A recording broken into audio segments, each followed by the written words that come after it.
A normal day unfolds at the two neighboring schools, Kikito and Chidori. Rintaro's gaze drifts toward the windows of the building next door, quietly accepting that the mysteries of the prestigious all-girls school will forever remain unknown to him, especially since the Kikyo girls avoid Chidori boys like the plague. One morning, Sakyo, Sohei, and Ayato get into an argument with two guys from another school. Neither side wants to back down, each blaming the other for getting in their way.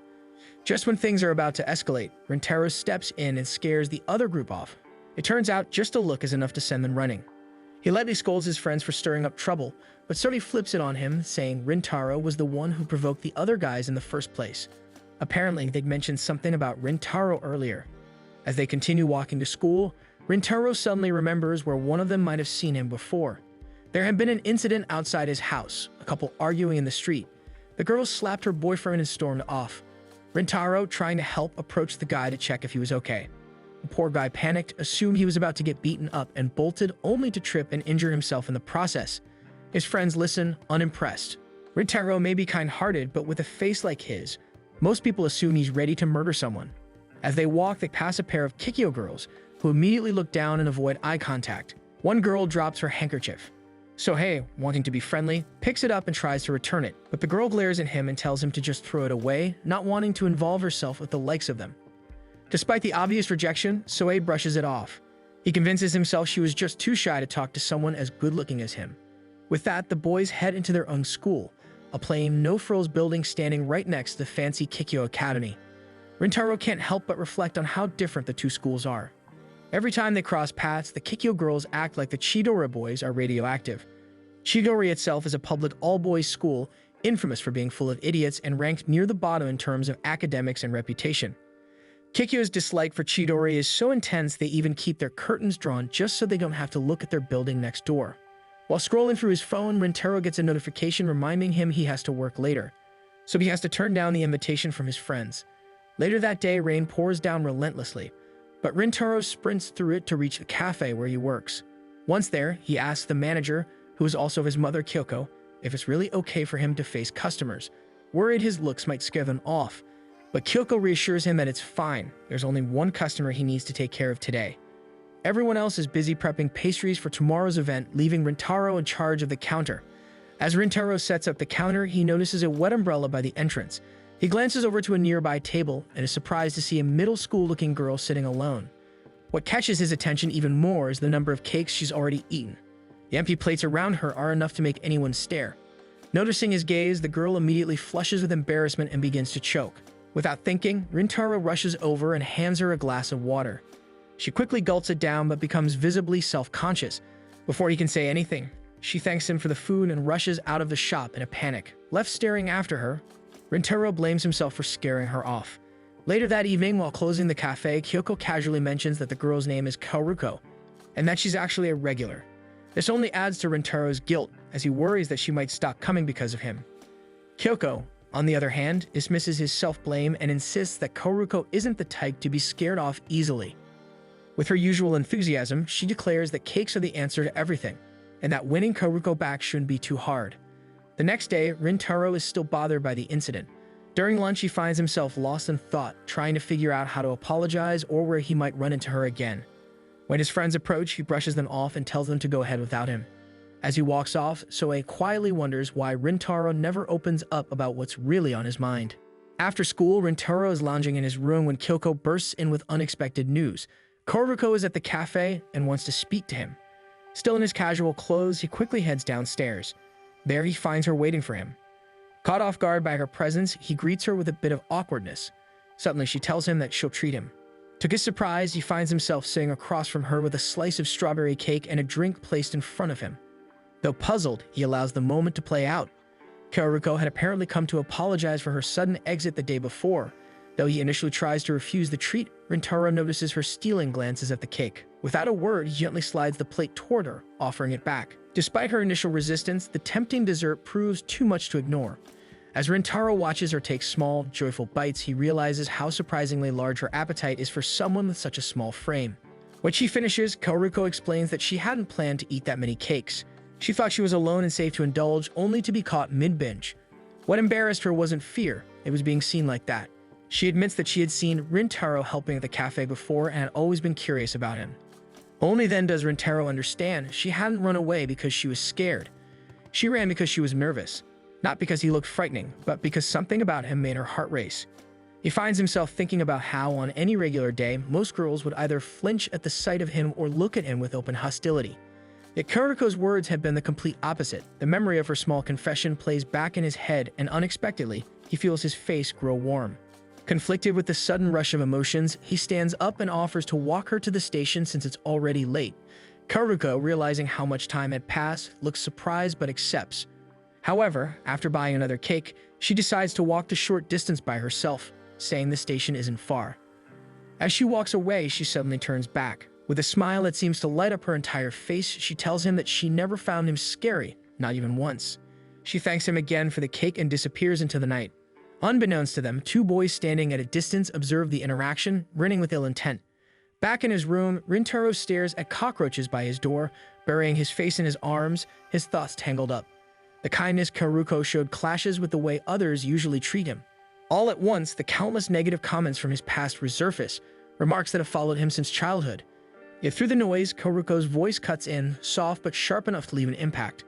For the first time in a while, something in him feels warm.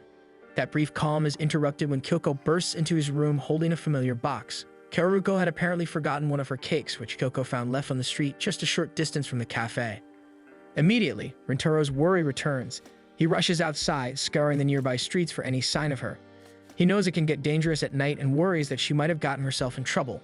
Not long into his search, he hears his name being mentioned and follows the sound. He finds Karuko cornered by two men. They're asking pointed questions about her connection to him. Rintaro decides to approach them cautiously. Remaining hidden, Rintaro listens closely. The men begin feeding Karuko rumors. They label Rintaro a delinquent, saying his reputation has followed him since middle school. They talk about his current school, calling it a place for troublemakers, and claim that his group of friends is nothing but bad news. Hearing their words crushes something inside Rintaro. He knows Shigori isn't the best school and he isn't perfect, but to hear himself described in such a way leaves him disheartened. But then Karuko responds. She admits the rumors are unsettling, but calmly questions why they judge someone based solely on hearsay. Rintaro perks up at her words. She explains that if they took the time to actually talk to him, they'd see he's nothing like the image they painted. The men refuse, set in their beliefs. Karuko doesn't argue further, but firmly tells them that even if they never speak to Rintaro, they should at least stop spreading falsehoods about him. Judging someone without trying to understand them isn't fair. They release Karuko's arm, but instead of letting her go, one of them raises his fist, ready to strike. Rintaro charges in without hesitation and throws himself between them. Karuko gasps, frozen in shock, as Rintaro shields her with his body. After making sure she's unharmed, he shifts his glare toward the two boys. The instant they meet his eyes, they pale. Terrified, the two quickly back off. Neither dares to look back. Karuko rushes to Rintaro, reaching up toward his forehead, now bleeding from where it struck the wall. She apologizes frantically, blaming herself for his injury. But Rintaro tries to reassure her that the injury wasn't from the punch. He had hit the wall while moving in to protect her, so the injury wasn't as serious as it looked. Then, unexpectedly, he says that the wound was punishment, his own way of apologizing. Deep down, he hadn't believed her words at first, and now she was caught up in trouble just by being associated with him. He lowers his head in a full bow, regret thick in his chest. He apologizes not only for getting her involved, but for underestimating her sincerity. Karuko tries to raise his head, but Rintaro is weighed down by guilt. She had been nothing but kind to him, yet she was the one who suffered.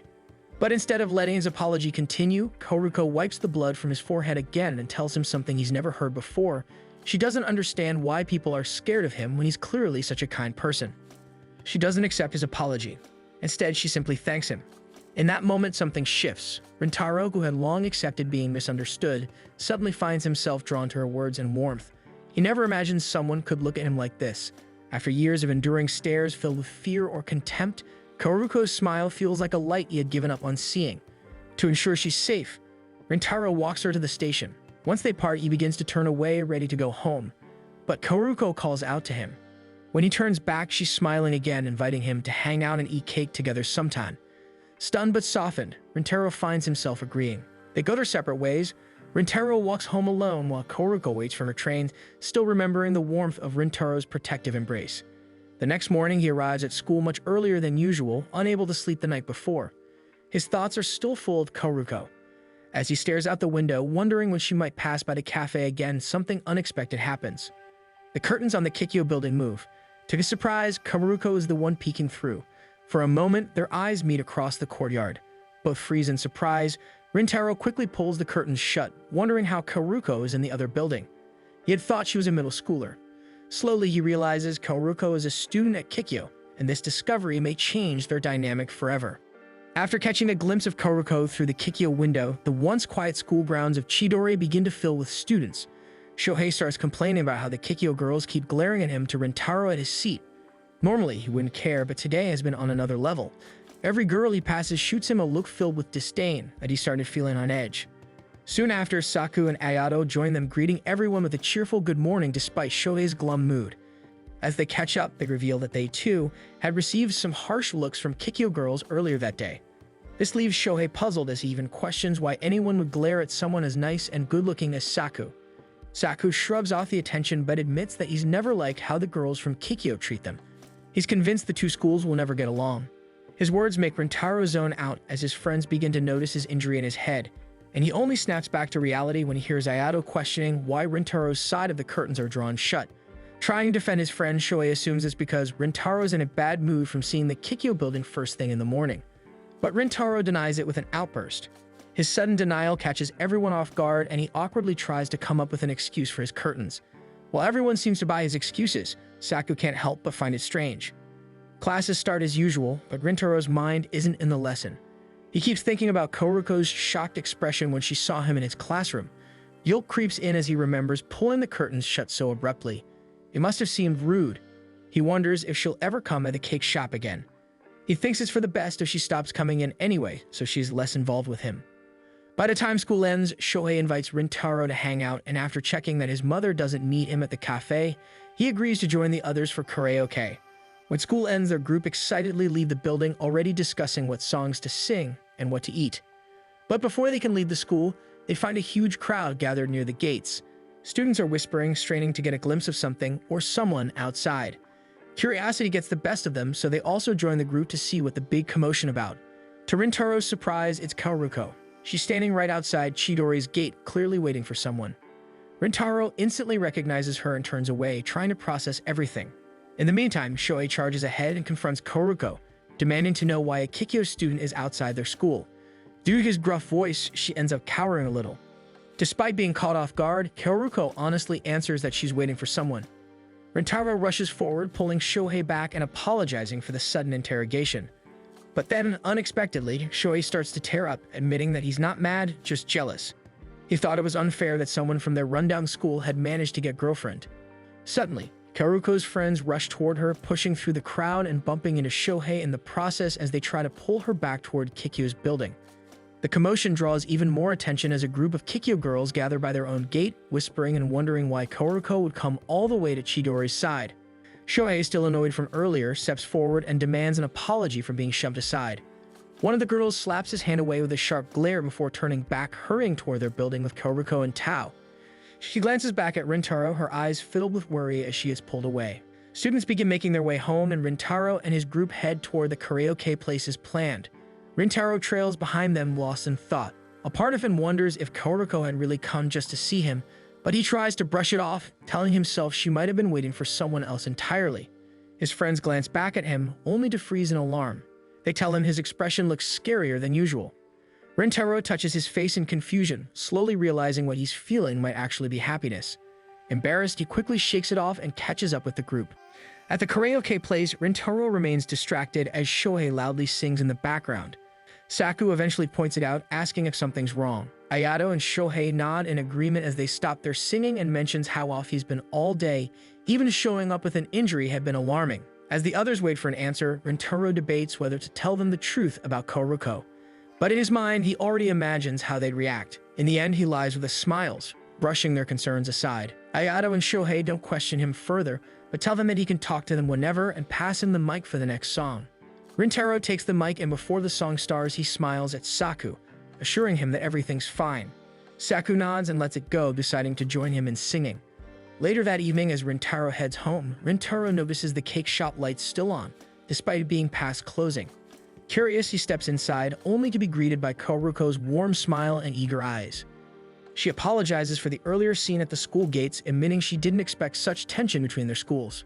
Rintaro stammers, quickly insisting she has nothing to apologize for. Before he can say more, his mother enters and scolds him for making Karuko wait and that he should message her the next time. She offers Karuko some cake, and though she politely refuses, her stomach growls loudly in protest. Kyoko bursts into laughter, and Rintaro tries to hold back a chuckle. Karuko turns red, but Rintaro invites her to share the cake with him, his voice unusually gentle. Rintaro quietly observes Karuko as she happily takes bites of her cake, clearly savoring each one. Her expression is peaceful, and for a moment, everything feels calm. Between bites, she pauses and asks about Shohei. Rintaro assures her that he's fine, no worse for wear despite the earlier scene. Curious, he asks what brought her to Chidori's gate. Karuko answers honestly that she had gone there just to see him. She apologizes again for causing such a commotion, but Rintaro immediately tries to stop her from apologizing, accidentally blurting out that he's actually happy to know she had waited for him. The words leave his mouth before he can stop them, and his cheeks flare with embarrassment. He hurriedly apologizes for saying something so direct and strange, but Karuko stops him, saying that his words made her happy too and shouldn't be taken back. Their eyes meet and both quickly glance away, blushing. An awkward silence hangs between them, thick with mutual embarrassment. Trying to recover, Rintaro admits that he had been worried Karuko would stop visiting the shop after finding out he was from Chidori. He thought she might not want anything to do with someone like him. To his surprise, Karuko admits that she's actually glad he's from Chidori. She doesn't explain why. Instead, she abruptly stands, saying it's gotten late and she should head home. Before leaving, she turns back with a soft smile, saying she only wanted to get to know him better. But just before she exits, Rintaro catches a glimpse of something else on her face, an expression that feels like quiet regret. Even after she leaves, Rintaro remains near their table, staring blankly as her presence fades. He glances down at her half-eaten cake and feels a pang of guilt, wondering if he said something wrong and if he had hurt her. Just then, Kyoko re-enters the shop and notices Karuko is gone. When she sees Rintaro's grim expression, she panics since it is the first time she's seen him look so down. Without pushing, she leads him back into the home section of the shop. Eventually, he shares what happened. She listens patiently, then gently taps his shoulder before suddenly flicking his forehead in annoyance, scolding him for letting Karuko walk home alone so late. Rintaro, still confused about Karuko's parting words, expresses his frustration. Kyoko stares at him in disbelief, wondering how she raised someone so dense. She tells him plainly he's doing to Karuko exactly what he hates others doing to him, judging her by her school. Karuko had never once hesitated to speak to him, never looked down on him for being from Chidori. Instead, she reached out with nothing but kindness. When Kyoko asks what he thinks of Karuko, Rintaro's mind fills with all the hurtful things people have said about him over the years. He feels unworthy of knowing someone like her. Then, without warning, he punches himself in the face, shocking Kyoko in the process as blood drips down his nose. As his mother fumbles to clean him up, Rintaro quietly reflects. The weight of Karuko's expression still lingers in his mind.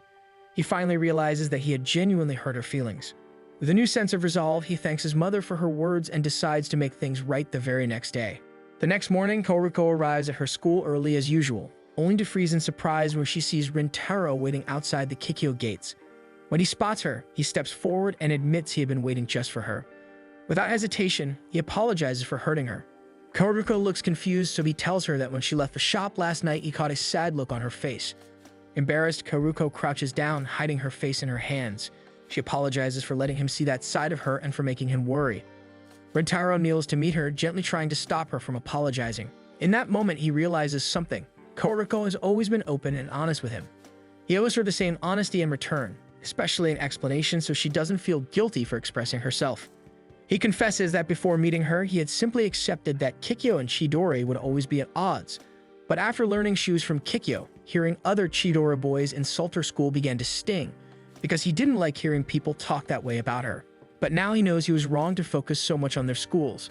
He apologizes again, this time for prioritizing what others might think instead of listening to how Karuko truly felt. He adds that he had meant what he said. It made him happy to know she had been waiting for him. Shocked at first, Karuko's expression slowly softens. Her bright smile returns and she tells him he's forgiven.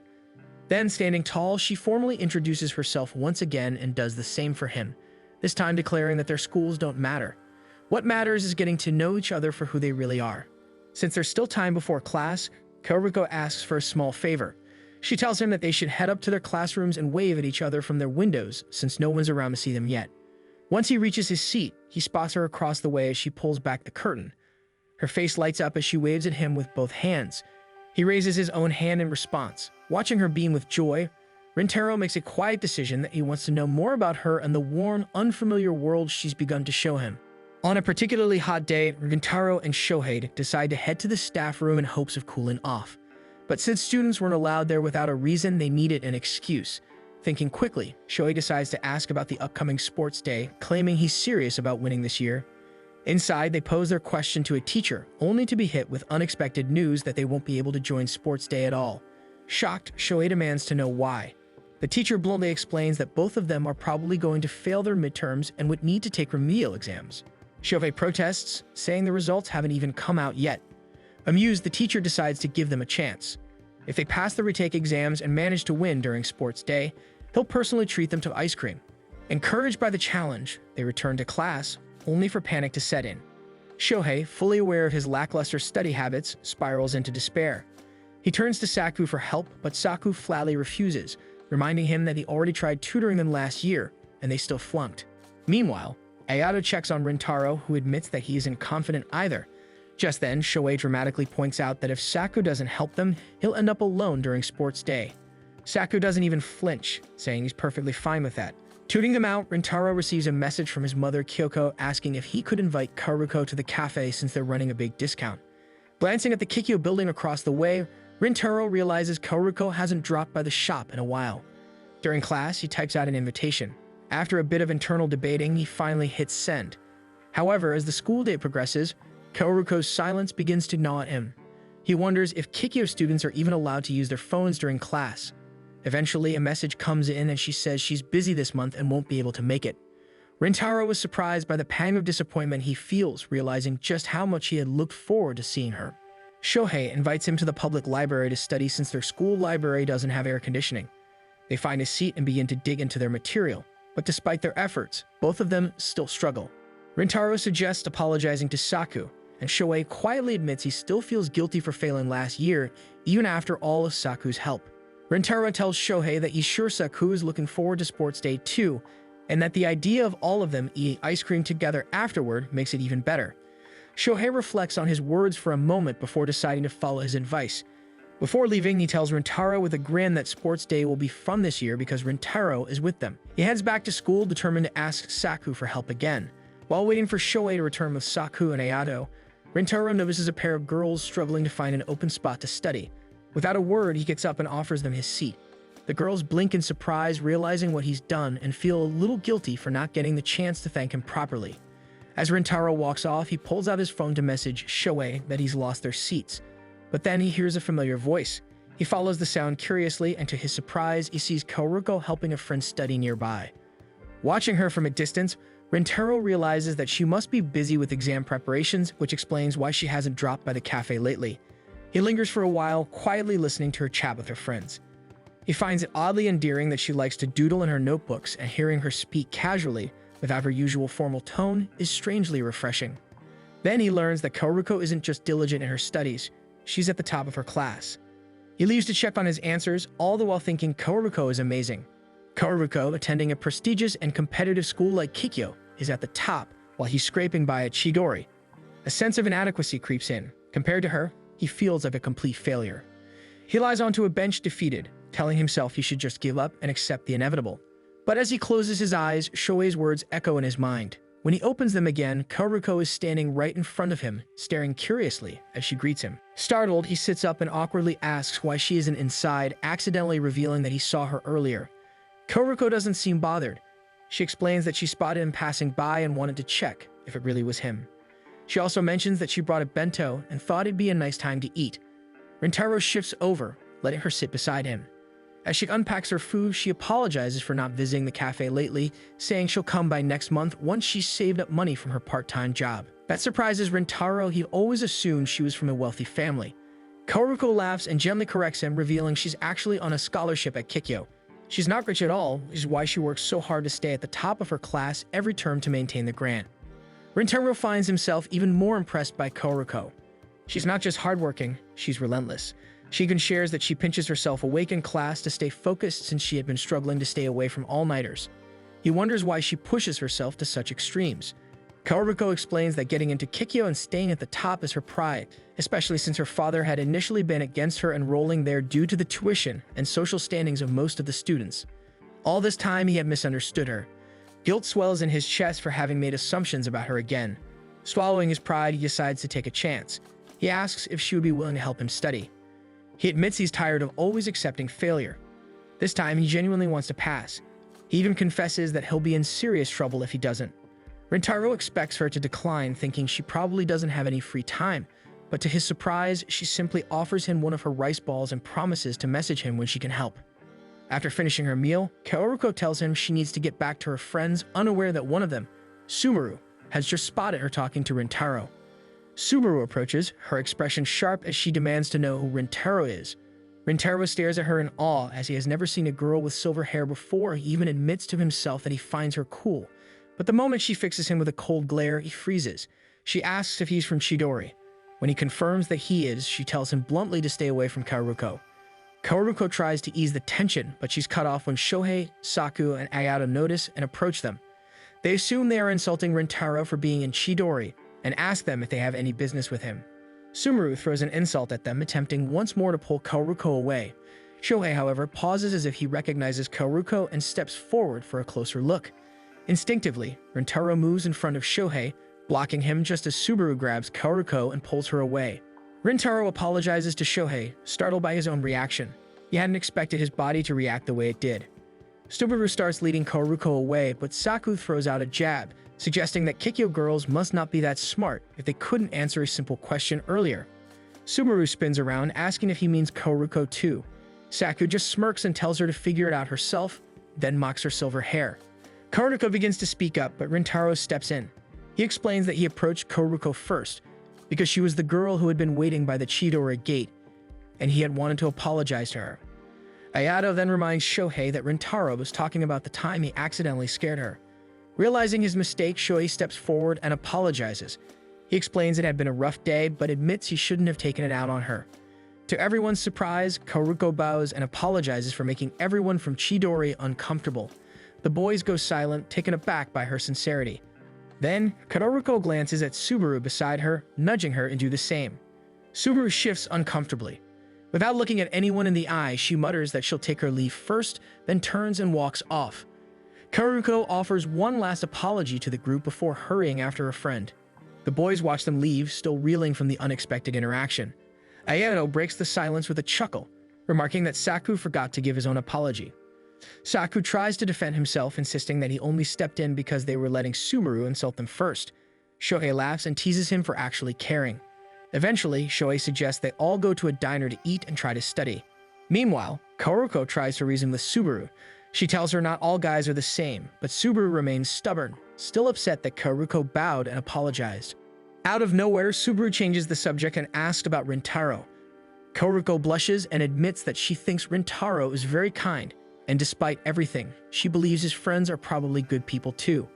Subaru grows quiet, spacing out as Kaoruko gently reminds her that they can't eat or drink in the library. Back at home, Rintaro looks over his answers, frustrated. Even after Saku's attempt to tutor them over dinner, the lesson still won't stick. He sighs and flips open his notes again when his phone buzzes. It's a message from Kaoruko asking if she can call. He replies yes, only to jump in surprise when his phone starts ringing almost immediately. He answers and Kaoruko's voice rings through, softer and slightly higher than usual. It makes his heart skip. She apologizes for Subaru's behavior but assures him her friend is actually very kind once you get to know her. Rintaro lies back on his bed, trying to tell her not to worry about it. She continues to apologize, especially about him having to cover for her. Then shyly, she admits that she thought he looked really cool when he did. Rintaro blushes furiously, accidentally pulling the phone away from his ear. He's momentarily lost in thought before Kaoruko calls for his attention again to regain his attention. She invites him to a study session that Saturday and apologizes for slipping out of formal speech. Rintaro asks why she has to be so formal with him in the first place. Kaoruko explains that she's just a customer at his family's bakery.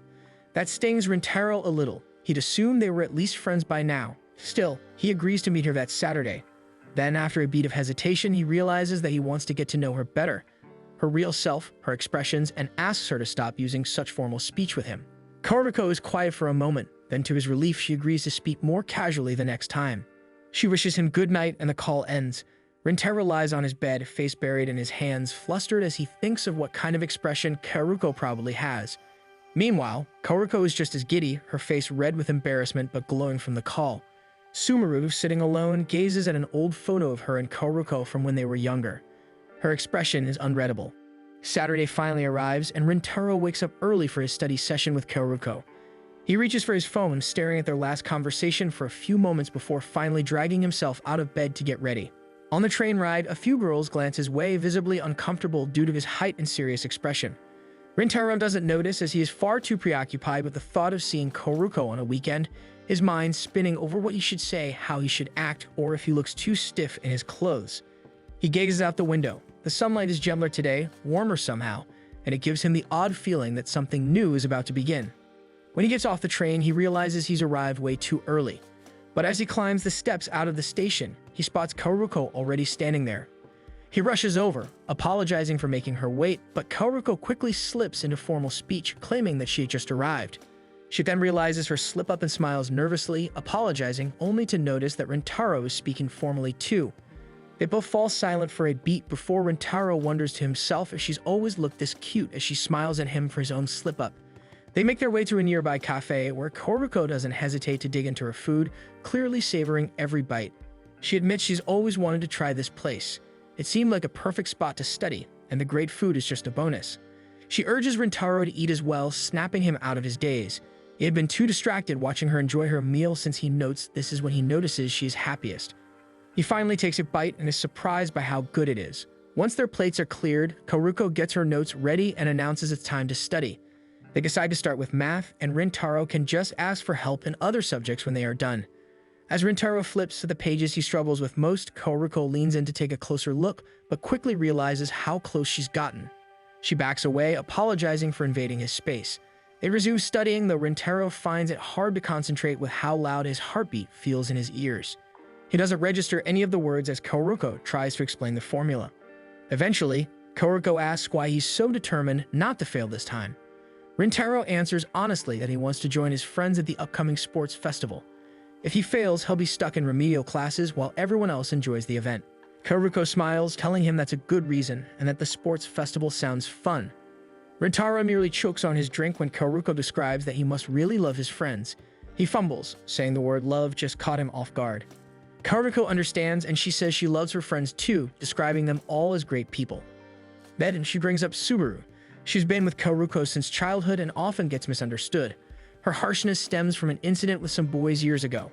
That's why Rintaro not judging Subaru had meant so much to her. She gives him a dazzling smile and apologizes for babbling, since their agenda for the day is actually to study and not chat. Rintaro feels his entire face and neck warm, an unexpected happiness crawling into his heart. When the sun sets, they decide to leave the cafe, both happy with their progress. Before he enters, Kaoruko hands him some notes that she had specially made for him, based on the scope he had given her before. Rintaro flips through the notes, feeling a bit guilty and amazed that Kaoruko had gone out of her way to do something so nice for him while she has her own midterms to worry about. Kaoruko just smiles, explaining that she wants him to pass and enjoy the sports festival. She makes him promise to tell her about the festival when he passes, and they part ways as Kaoruko's train is near. Rintaro feels encouraged to study and tries to head inside the station to begin, but gets stopped by Subaru, who grabs his hand and asks if they can chat for a bit. Rintaro finds himself in another cafe, wondering what Subaru wants from him. She had brought him here, but has yet to say another word, leaving him in uncomfortable silence. Finally, Subaru speaks, asking if Rintaro is Kaoruko's boyfriend. This makes him drop his coffee in shock, accidentally spilling some on his hands. Subaru hands him a handkerchief, which he accepts after a few moments. She puzzles him as she seems very different from the last time they had met. He briefly wonders if Subaru actually hates him. Subaru then asks for his name and properly introduces herself as Kaoruko's classmate. Rintaro recalls her last name being mentioned the last time Kaoruko had tried to wait for him by the gates. He suddenly feels thankful that Subaru wasn't present during that time, since the scenario might have played out differently if she were. Subaru reminds him of her earlier question, and he quickly denies being Kaoruko's boyfriend, finding it hard to describe their exact relationship since they had never confirmed that they are friends or still just acquaintances. After finding out that Rintaro and Kaoruko haven't known each other for very long, she calmly asks him to stop seeing Kaoruko. He tries to explain himself that despite being from Chidori, he is more than his school and has a life outside of it. Subaru stops his explanation, saying that she is aware and believes he may even be a good person based on how he handled the situation in the library. She apologizes for her actions that day, stating that she had panicked as she has issues with Chidori and boys in general. However, she is more worried about Karuko being seen with someone from Chidori, as there are people in Kikyo, like the teachers, who hate Chidori students even more than Kikyo students do. She fears that if the teachers find out, Karuko's scholarship could be in danger. As Rintaro asks why Subaru is so concerned for Karuko, a boy suddenly tumbles over near their table. Subaru is the first to spring up, helping him to his feet and even retrieving his toy from the floor. The boy stares in awe at Subaru's silver hair, blurting out how amazing it looks. With a grateful smile and a wave, he thanks Subaru and walks off with his mother. Returning her attention to Rintaro, Subaru explains that Karuko was another person who had said nice things about her hair. Karuko had once saved her from bullies when they were young. Back then, Subaru's unusual hair color made her a target, especially for cruel boys. Karuko had stepped in, defended her, and never left her side after that. Because of that moment, Subaru considers Karuko her hero and has devoted herself to protecting her ever since. Her voice cracks as she tells Rintaro that he doesn't truly understand Karuko, her struggles, her hard work to earn and maintain her place at Kikyo. She admits that she's aware of her protective methods may push Karuko away in the future, but she's willing to risk being hated if it keeps her friends safe and happy. Fighting back tears, Subaru bows deeply and implores Rintaro to stop seeing Karuko for her own protection. Rintaro is momentarily overwhelmed. He recalls every insult he's ever heard about Chidori's students, as well as the hate Chidori has given Kikyo.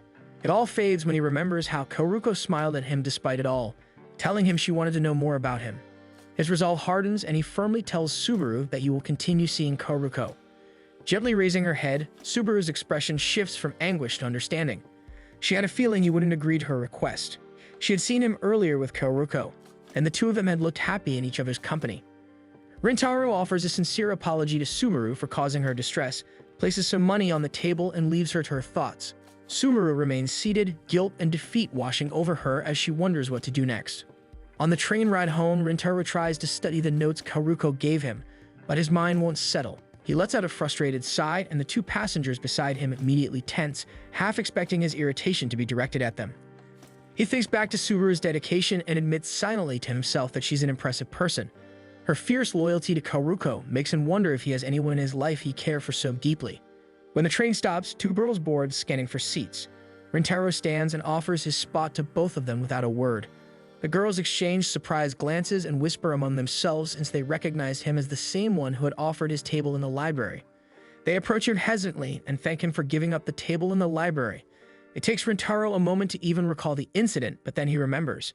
He stares at them, surprised that they not only remembered but also went out of their way to thank him for something he had nearly forgotten. When the girls thank him again and apologize for disturbing him, Rintaro asks if they were able to get any studying done. At first, they appear intimidated by his serious demeanor, but eventually they nod and say they did. A gentle smile spreads across Rintaro's face as he tells them he's glad, then walks away. The girls watch him go, quietly amazed that he's a nice person despite his scary looks. Rintaro walks through a different train car, reflecting on their interaction. He finds their gestures sweet. He imagines how nerve-wracking it must have been for them to approach him, yet they still did so, determined to show their gratitude. His thoughts drift to Karuko and how she always made a point to thank him, even for the smallest gestures. He begins to understand how someone like Subaru, cautious and guarded, became friends with someone like Karuko. He realizes that Karuko's warmth must have pulled Subaru in, just as it had with him. His mind circles back to Subaru's tearful request. Refusing her had been honest, he couldn't deny how he felt about Karuko. He didn't regret the decision, but now he questions whether it had truly been the right answer. Days later, the midterm results are handed out at Chidori High. As their teacher begins calling names for the final subject, tension rises. Everyone assumes Shohei and Rintaro had failed, until the teacher raises both hands, announcing that they had actually passed. The classroom erupts in celebration, classmates wrapping ribbons around them labeled "did not fail," and even staging a fake interview to ask how they feel. Shohei states that studying ruined his eyesight, while Rintaro pauses before quietly saying that he is truly happy. His words are so earnest that some classmates tear up. Their teacher tries to hide his emotions but ends up weeping openly. Even those who failed encourage them to win at the sports festival on their behalf. In the middle of it all, Shohei and Rintaro call attention to Saku, thanking him for tutoring them. Saku brushes it off, embarrassed, but the class quickly gathers around him, praising him until he becomes even more flustered from the attention. Rintaro stays in the seat he was put in for the interview, staring down at his test score, a deep happiness blooming in his chest. He instinctively reaches for his phone to text Karuko, but stops, remembering Subaru's warning. He freezes mid-action, thumb hovering above the screen. Just then, Saku, chased by classmates, slams into Rintaro's desk, knocking it over. As Saku bends to pick up the mess, he notices Karuko's notebook has fallen open. A sticky note is stuck to one of the pages. Before Rintaro can say anything, Saku is already questioning the meaning of the note. Rintaro is frozen with shock once he realizes that Saku has seen Karuko's notebook.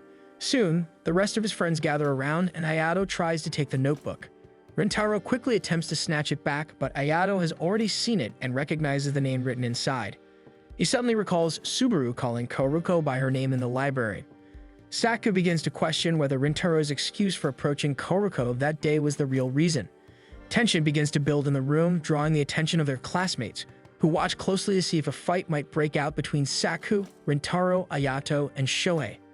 Saku starts asking more questions, while Rintaro struggles to find the right words, unsure if he should tell the truth about Karuko.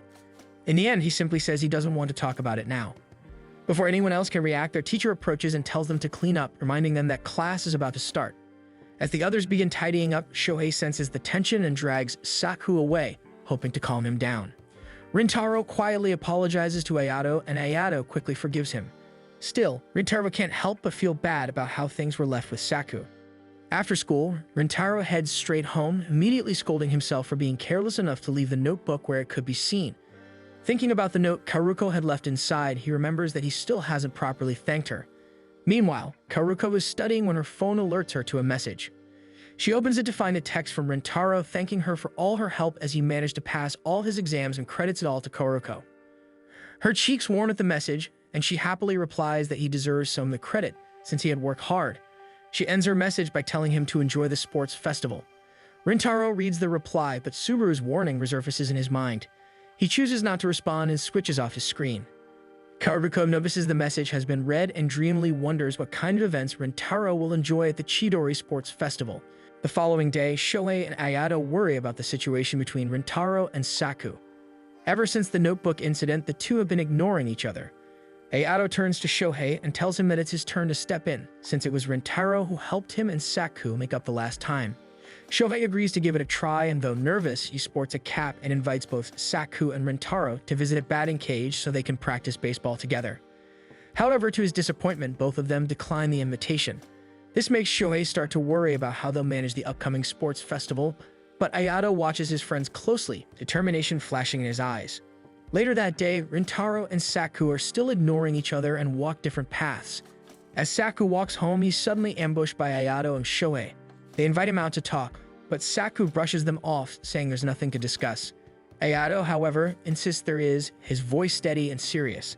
Surprised by Ayato's tone, Saku glances back at him but simply mutters that he's just annoyed and starts walking ahead, forcing his friends to catch up.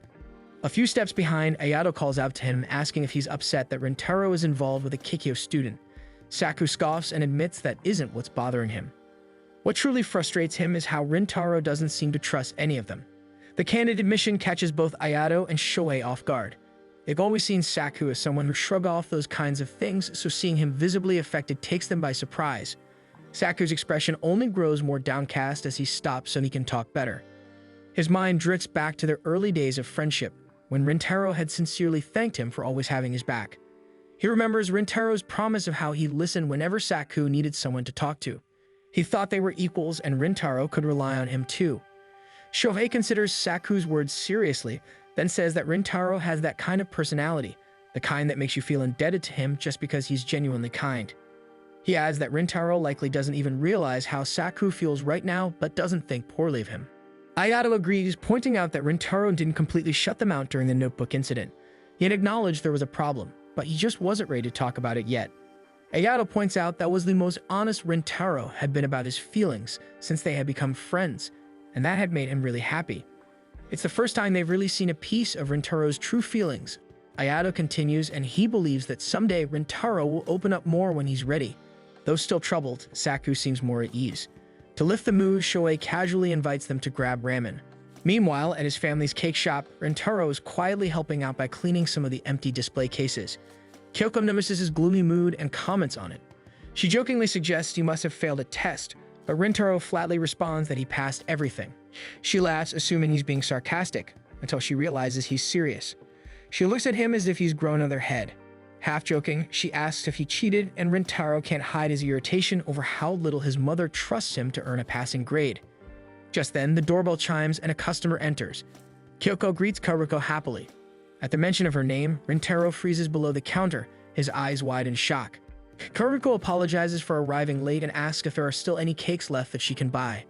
Rintaro, who's behind the counter, immediately tries to stay out of sight as Kyoko engages in small talk with her. Karuko happily shares that she dropped by to treat herself for doing well in her midterm exams. At the mention of midterms, Kyoko glances toward where Rintaro is hiding and tries to coax him out, thinking he should say something too. However, Rintaro quickly signals for her to help him stay hidden. Mildly annoyed, Kyoko grabs him by the arm and pulls him out from behind the counter, revealing him to Karuko. Kyoko tells Karuko that Rintaro had been there the entire time, and that he too had done well in his midterms. Kyoko nudges him to take Karuko's order, giving him a firm slap on the back before announcing she has to return to the kitchen. Karuko steps forward and says she's ready to order, but before listing anything, she raises her hands above her head expectantly. Rintaro looks confused until she explains with a cheerful grin that it's time for a high five to celebrate him passing his midterms. Rintaro's smile comes easily at first, his mood visibly lifted by her gesture. But the moment falters when Karuko adds that the high five is also for the awesome sports day he's going to have. The memory of the tense conversation with Saku flashes through Rintaro's mind, causing his smile to dim. Still, not wanting to worry her, he goes along with it, raising his hands and returning the high five, but softly and without energy. Karuko notices the lack of enthusiasm and looks at him curiously, but doesn't press. Rintaro shifts gears and begins packing her cakes. After handing her the cakes, Rintaro offers to walk her home, but Karuko politely declines, reminding him that he still has duties at the shop. As she picks up the cake box, she suddenly tells him to eat a lot if he's feeling down. Rintaro blinks, slightly taken aback. Karuko continues, explaining somewhat clumsily that eating has always helped lift her mood. She fumbles over her words, trying to cite examples of how food had always made her happy. At the sight of her trying so earnestly, Rintaro chuckles. The chuckle turns into a soft laugh, and soon he's laughing openly, as if something heavy had finally lifted from his chest. Karuko watches, puzzled at first, but then smiles at him warmly as she sees the tension leave his shoulders. Rintaro, catching sight of her gentle expression, stares at her for a moment, surprised by a sudden warmth blooming in his chest. Eventually, Karuko takes her box and promises to visit again soon to buy more sweets. Rintaro continues staring at the door long after she leaves. From the kitchen, Kyoko peeks out to check if they're still talking, only to find her son standing there looking lost in thought. Sensing something had changed, she quietly steps back, deciding to give him more time alone. Left to himself, Rintaro lets his expression soften. For the first time in a while, he allows his true feelings to surface. The warmth Karuko left behind lingers in his heart, clearing the cloud that had settled there. He reflects on Subaru's words that he and Karuko should stop seeing each other for her own good, and realizes that, for a moment, he believed it. But now, after seeing Karuko smile just for him, that belief is beginning to crack. After seeing her again and seeing her smile, Rintaro admits to himself that he can't ignore Karuko. He realizes now that she's amazing, and he's having trouble naming the feelings he has for her. Meanwhile, Karuko waits patiently for her train. Seeing Rintaro at the shop had come as a surprise, she really just went there to buy cakes. But being able to see him turned out to be the better reward. She thinks back to his laugh, finding it cute and feeling glad she managed to get such a positive reaction out of him. Her thoughts linger on their high fives, slightly worried about how he had returned it. She pulls out her phone and reopens their last conversation about the sports festival. She wonders if she should have asked if something was bothering him. Suddenly, her phone pings, drawing her attention to a new message. Back at Rintaro's place, the shop is already closed. He enters the house's kitchen, where Kyoko is preparing dinner. He notices the food looks a little more special than usual. Rintaro takes a bite and is surprised at how good it tastes. Kyoko finally admits that it's a small celebration since he managed to dodge a failing grade. She says that he's been working hard lately, so she figured he deserves some credit. Rintaro flatly says he got a 100 on one of his exams, prompting Kyoko to flick his forehead. She checks his results, still shocked at how decent his scores turned out.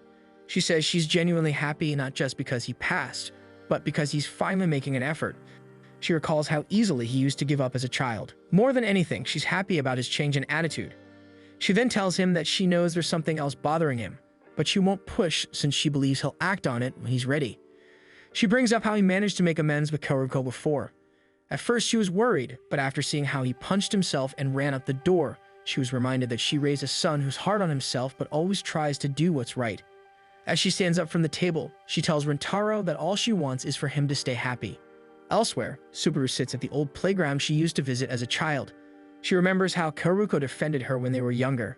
Soon, Kaoruko arrives and apologizes for making Subaru wait. Kaoruko takes a look around, recognizing it as the same park from their childhood. She then asks Subaru what she wanted to talk about since they were going to see each other at school the next day anyway. Subaru admits that it isn't something she can talk about at school. She takes a breath and quietly says that she talked to Rintaro. In her memory, Subaru remembers how she cried fat tears because she was worried when Kaoruko fell from the monkey bars. Kaoruko, on the other hand, had been all smiles and completely fine from the fall. She tried to reassure Subaru, explaining how obsessed she is with hanging upside down lately, which makes Subaru cry even louder with how scary it is. Sniffling, she had made Kaoruko promise to stop doing dangerous things, and Kaoruko had agreed, wiping Subaru's tears away as she promised her that she would be more careful and that Subaru was a kind person for telling her that. Subaru cries at the memory and looks into the distance, where she sees another memory just off to the side. A younger Kaoruko's form is clear in her mind. She remembers that Kaoruko had always been cute, small, kind, and beautiful. But Subaru also acknowledges that beneath all that, Kaoruko had been stubborn and strong, so strong that Subaru considers her to be her hero. She walks up to Kaoruko and hugs the small form of the younger Kaoruko from behind, quietly wishing she could be more like her. At present, Subaru admits that she spoke to Rintaro the other day. She reveals that she caught them in a cafe during the weekend and waited for the opportunity to speak to Rintaro once Kaoruko had left. She also tells Kaoruko that she asked him to stay away from her, and that she feels deeply sorry for her actions. Kaoruko stares at her in shock but quickly recovers, which surprises Subaru. Kaoruko explains that recently she discovered how much Kikyo and Chidori despise each other, and that her meddling with a Chidori student is causing Subaru pain. She says she knows Subaru acted only for her sake. Smiling, she apologizes for making Subaru worry all the time. Subaru feels cold, wondering why Kaoruko is apologizing to her at all. But as she looks at Kaoruko, she realizes she's the worst type of person. Since talking to Rintaro, Subaru had been worried that Kaoruko might find out about the confrontation. It had caused her to space out more often at school, even when Kaoruko was the one trying to get her attention. As the days pass, she realizes Rintaro has never told Kaoruko about their conversation. She wondered what would happen since she had prepared for the worst. A part of her began to feel relieved, thinking this meant she and Kaoruko would remain friends. This made her continue her days in fake bliss. However, the guilty feeling kept creeping in until she had trouble breathing. Unable to bear the crushing sensation any longer, she texted Kaoruko to meet her here, for the sake of finally freeing herself from the guilt by finally telling Kaoruko about her confrontation with Rintaro. She realizes she has been selfish and ends up apologizing to Kaoruko over and over. In that moment, she understands she has not grown from her past self. Even if her appearance had changed over the years, even when she tries to imitate Kaoruko by growing out her hair, even as she tries to appear stronger than Kaoruko, she finally acknowledges she is still the same weak girl from their childhood, one who depends on others to get by. As Subaru continues to sob out her apologies for always causing problems for Kaoruko, her thoughts begin to spiral into despair. Kaoruko notices immediately, takes hold of Subaru's hand, and eventually gives her cheeks a light slap. Smiling fondly, she tells Subaru that the two of them should spend the evening playing at the park, just like old times. Without hesitation, Kaoruko heads straight for the monkey bars and begins to hang from them. Subaru, with her eyes still swollen from crying, watches and tells her to be careful, pointing out that her clothes are nice, and it would be a shame to get them dirty. Kaoruko only smiles before continuing her way across the bars, reminding Subaru that they used to play until their clothes were filthy. She asks if Subaru still remembers the time she fell from the monkey bars. This time, Kaoruko admits that it had really hurt since she had fallen face first onto the ground, but she had cheered up because of Subaru's words. Apparently, in Subaru's panic back then, she had tearfully begged Kaoruko to send all her pain to her so Kaoruko wouldn't have to feel it. Subaru flushes at the memory, denying her own words, but Kaoruko insists that those words had made her pain vanish because Subaru was so kind. Subaru refuses to accept the compliment, insisting she isn't as kind as Kaoruko thinks. She credits Kaoruko's own kindness for saving her instead. Slightly irritated, Kaoruko buries her face into Subaru's chest and complains that Subaru always cuts herself short. She reminds Subaru that she loves her and Subaru needs to love herself as well. She tells Subaru that back then, after the fall from the monkey bars, she could have scolded her for being reckless. But instead, Subaru had shed tears for her, proof that she was a very kind girl. Kaoruko admits that knowing someone truly cared about her had made her incredibly happy. As they grew up, having Subaru by her side has continued to make her happy because she knows Subaru will always be there to support her. She hugs Subaru, telling Subaru she hopes she will one day see herself in that same light. Moving toward the slide, Kaoruko announces that she will keep reminding Subaru how much she loves and values her until Subaru finally believes it. Subaru watches her as Kaoruko slides down, realizing how honest Kaoruko is. Even as a child, she had never hesitated to speak her mind when she defended her from bullies. Meeting her at the bottom of the slide, Subaru suddenly embraces her. She explains in detail what she had told Rintaro and apologizes for not asking first. Now she wants to know what Kaoruko wants to do. Returning the hug, Kaoruko apologizes, admitting that she still wants to see Rintaro. This prompts Subaru to ask if Kaoruko actually loves him. Without hesitation, Kaoruko replies that she does and that she's serious with her feelings. Subaru smiles at the confession and decides to tell Kaoruko Rintaro's response to her request. When Kaoruko learns that Rintaro had refused to stop seeing her, her eyes widen in shock. Flushing, she buries her face in Subaru's arms. Subaru holds her closer, burying her face into her hair, quietly thinking that she's not ready to love herself yet. But as long as Kaoruko loves and accepts her, she can live with that.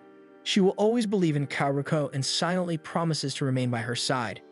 One day, she hopes to love the version of herself that Kaoruko says she loves. She wants to grow stronger and to stand beside Kaoruko with her head held high. After some time, they leave the park, happy that they had managed to talk things through. Kaoruko even teases Subaru for crying as it's something she hasn't seen since they were little. Suddenly, Kaoruko's phone chimes. Checking it, she sees a message from Rintaro. He says he wants to ask her something and wonders if he can call to talk about it. Meanwhile, Rintaro anxiously waits for her reply. Subaru's words have been weighing on his mind and he wants to speak with her again. But he doesn't have her contact information, so he has to go through Kaoruko and ask for her number. He worries that his text might seem strange since he had left her last messages unanswered. Then it occurs to him that Subaru probably wants to keep their conversation secret. Unsure how to bring everything up, he starts overthinking and stressing over the details until Kaoruko suddenly calls him. Panicking, he answers completely not ready for the conversation. He decides to begin by apologizing for not replying for a while. Kaoruko quickly forgives him and asks why he wanted to talk. Nervously, he says he wants to speak with Subaru, explaining, awkwardly, that it's important. Despite the fact he had sounded dodgy, Kaoruko tells Rintaro that Subaru is with her right now and she can easily pass the phone. Without even waiting for Rintaro's response, she hands her phone over to Subaru. Rintaro hears Subaru greet him from the other end. He takes a breath and says he wants to continue their conversation from the cafe as he has something to add. Subaru tells him they should talk in person and suggests meeting after school tomorrow. The next day, following the address she gave, Rintaro finds Subaru waiting by the park and approaches her. He asks if it's okay to meet while they're still in uniform. Subaru thanks him for being considerate but assures him that it's fine. Then stiffly, Rintaro asks what it would take to get her permission to keep seeing Kaoruko. Subaru answers plainly that she's not Kaoruko's mother and doesn't have the right to make that kind of decision. This flusters him, but Rintaro decides to explain himself, saying that he understands the situation between their schools, but he still wants to see Kaoruko despite the hate between Chidori and Kikyo. At the same time, he doesn't want to cause her any trouble, so he's been really lost with what he could possibly do. What he really means, he clarifies that he's asking Subaru to help him keep seeing Kaoruko, without bringing her any problems since Subaru is probably the one to know this. Subaru stares at him in disbelief, telling him that he shouldn't be asking her that kind of question, especially when she had already asked him to stay away from Kaoruko. She reminds him that she even said mean things to him and admits she's surprised he doesn't seem angry. Rintaro shakes his head, saying he's not mad at her, especially because it's clear how much Subaru cares about Kaoruko. He does admit that he was rattled when she insulted him, but he says he respects her deeply because of how much effort she puts into making sure Kaoruko is happy. He adds that he can't ignore someone who cares for Kaoruko so much, and he wants to make sure Subaru is at ease with them seeing each other because he knows that will also matter to Kaoruko. Subaru finally looks up at him, meeting his eyes for the first time during their talk. Inwardly, she feels relieved that the man Kaoruko has fallen for is such a kind-hearted person. At the same time, guilt tugs at her for being so cold to him in the beginning because Rintaro seems to care about Kaoruko in a similar fashion that she does. A small chuckle escapes her, and she calls herself an idiot under her breath. She then admits to Rintaro that she's already told Kaoruko everything they discussed at the cafe. Rintaro stiffens at this, worried about whether she included his more meaningful admissions. His face immediately reddens as he worries what Kaoruko might have thought about his reply. Sumeru doesn't give a direct answer, instead saying that it's possible for him to keep seeing Koruko if he makes sure their meetings happen far away from either of their schools. Before he can reply, a soccer ball suddenly slams into his stomach, making him double over in pain. A young boy runs up, apologizing, but then recognizes them when he approaches to retrieve the ball. He remembers them as the pair who helped fix his toy at the cafe. The boy grins and says they must be good friends since he always sees them together talking. Both Rintaro and Subaru are reminded of how much their schools dislike each other, and Rintaro quickly tries to explain that they're not really friends. The boy doesn't believe him, insisting that people who chat like they do must be friends. His friends call out to him and he waves goodbye before running off. Sumeru admits that calling them friends might be a stretch, but says that one day she hopes Rintaro will come to see her that way. He's taken aback and starts to crawl away from her as he reminds her about his school. Surprisingly, Subaru doesn't seem bothered, which makes Rintaro wonder aloud if something happened. She just gives him a gentle smile and says that it's a secret. Rintaro lies on his bed, checking his friend's group chat, and notices there hasn't been any activity lately. He thinks about what happened a few days ago and realizes it must be his fault that there is now a distance between him and the others. His eyes light up when he sees Koruko has messaged him, asking if he managed to meet with Subaru. When he confirms that he has, he also adds that he is sorry for keeping the cafe meeting a secret. Koruko responds that she is actually happy since Subaru now knows they are friends. Sports day is drawing near at Chidori, so the students are out practicing. Shohei complains about Rintaro's behavior as of late. When his friends don't understand, he points at Rintaro, who seems absent-minded.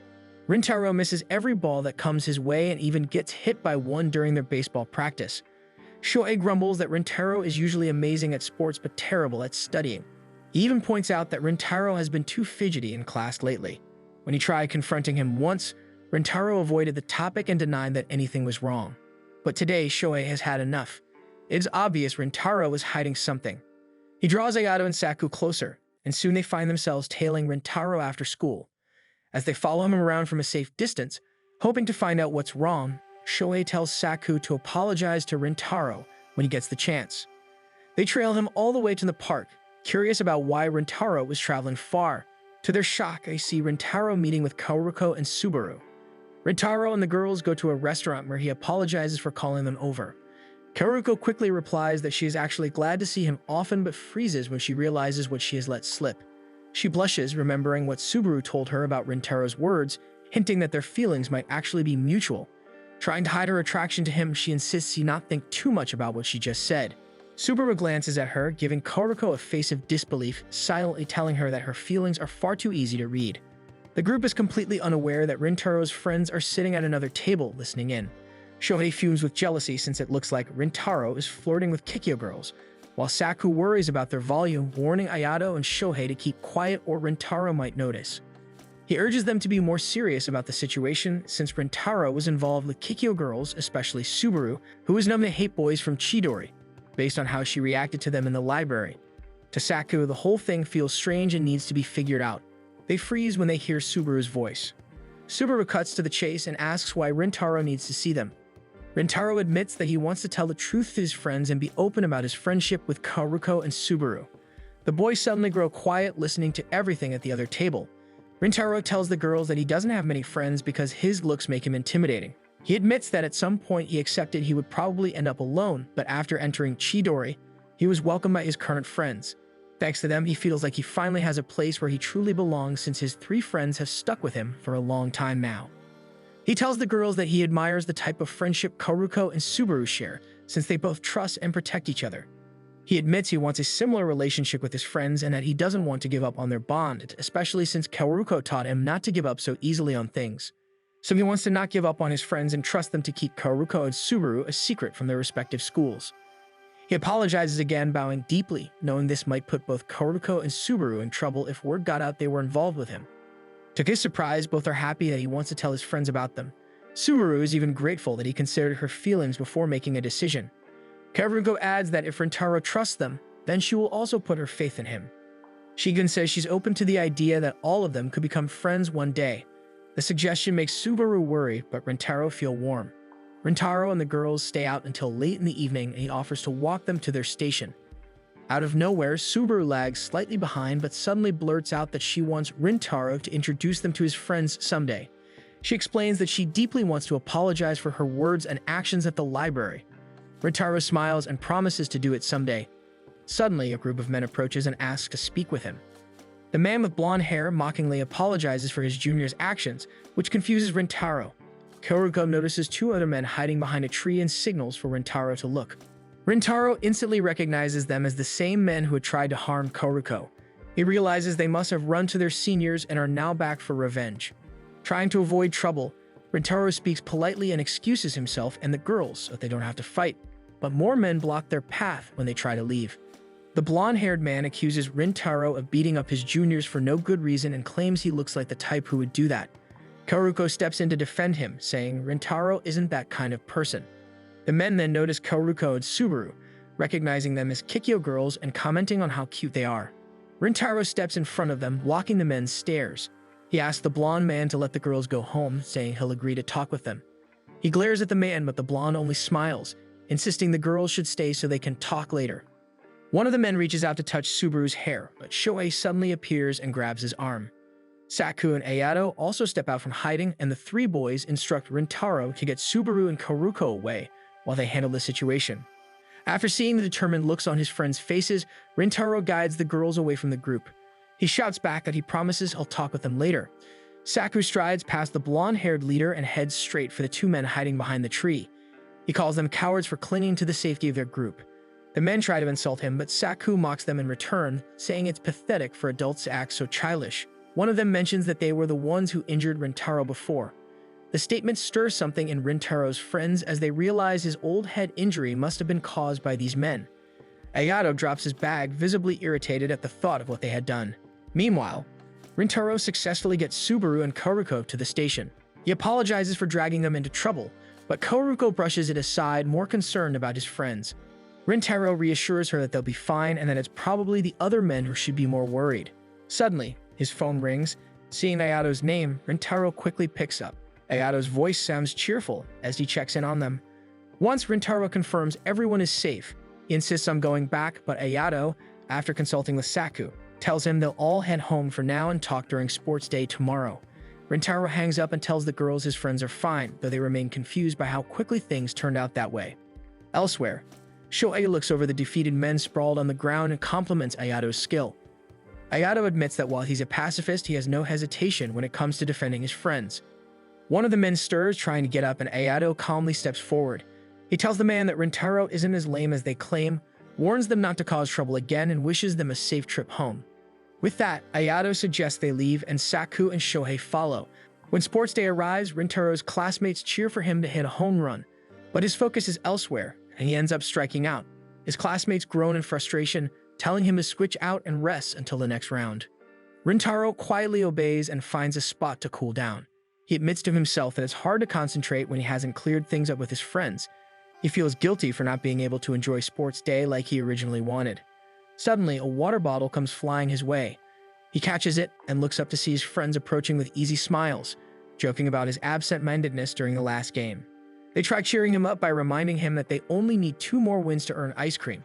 Rintaro finally thanks them for yesterday's save. His friends grin back, then ask if Kaoruko and Subaru are doing fine. After learning they are all okay, Shohei accidentally admits that they were spying on him. Rintaro suddenly realizes how they managed to show up the perfect time to rescue them. Embarrassment creeps over him as he pieces it together that they must have been tailing him since the family restaurant. His cheeks turn red, and before he can say anything, Shohei quickly drags Ayato away, leaving Saku and Rintaro alone. To Rintaro's surprise, Saku is the first to apologize. He admits he is sorry for eavesdropping on Rintaro's conversation with Kaoruko and Subaru, and for the harsh words he said the other day without thinking of Rintaro's feelings or the whole situation. Rintaro insists that he should be the one to apologize, which sparks a back and forth of them trying to take the blame. Finally, Saku points out that the real problem is Rintaro always blaming himself, even when he hasn't done anything wrong. Saku tells him to listen carefully because he won't repeat himself after today. He admits that Rintaro's words yesterday made him truly happy. Taking a steady breath, Saku confesses that the people he trusts and treasures most in his life are Shohei, Ayato, and Rintaro. Rintaro remembers what he said before, that he admired Subaru and Kaoruko because of the trust and belief they shared, and how he longed for the same bond with his own friends. When Saku pleads with him to trust them more, Rintaro's eyes burn with tears. He crouches down, trying to hide his face from Saku. Shohei and Ayato who have been keeping a distant watch, worry about how the talk is going. But when they catch sight of Rintaro and Saku together, they smile, reassured that everything will turn out fine. The group returns to the baseball game. Their class is anxious, knowing that if they don't score, they won't make it to the finals. Hope dwindles when they see that it's Rintaro's turn to bat, especially since he has been off his game all day. But Saku speaks up, reassuring everyone that Rintaro will pull through. He reminds them that Rintaro is the kind of person who rises when it matters most. As the pitch comes flying in, Rintaro swings and connects. The ball soars high into the sky, drawing gasps of amazement. Rintaro takes off, running to the bases, the sunlight warm above him as he muses about how nice the weather is. By the time he crosses home plate, his entire class surges forward, swarming him with cheers and hugs. His friends crowd around him, showering him with compliments for his comeback. For once, Rintaro lets himself enjoy it, basking in their praise. Meanwhile, a student rushes to their homeroom teacher with photos he took.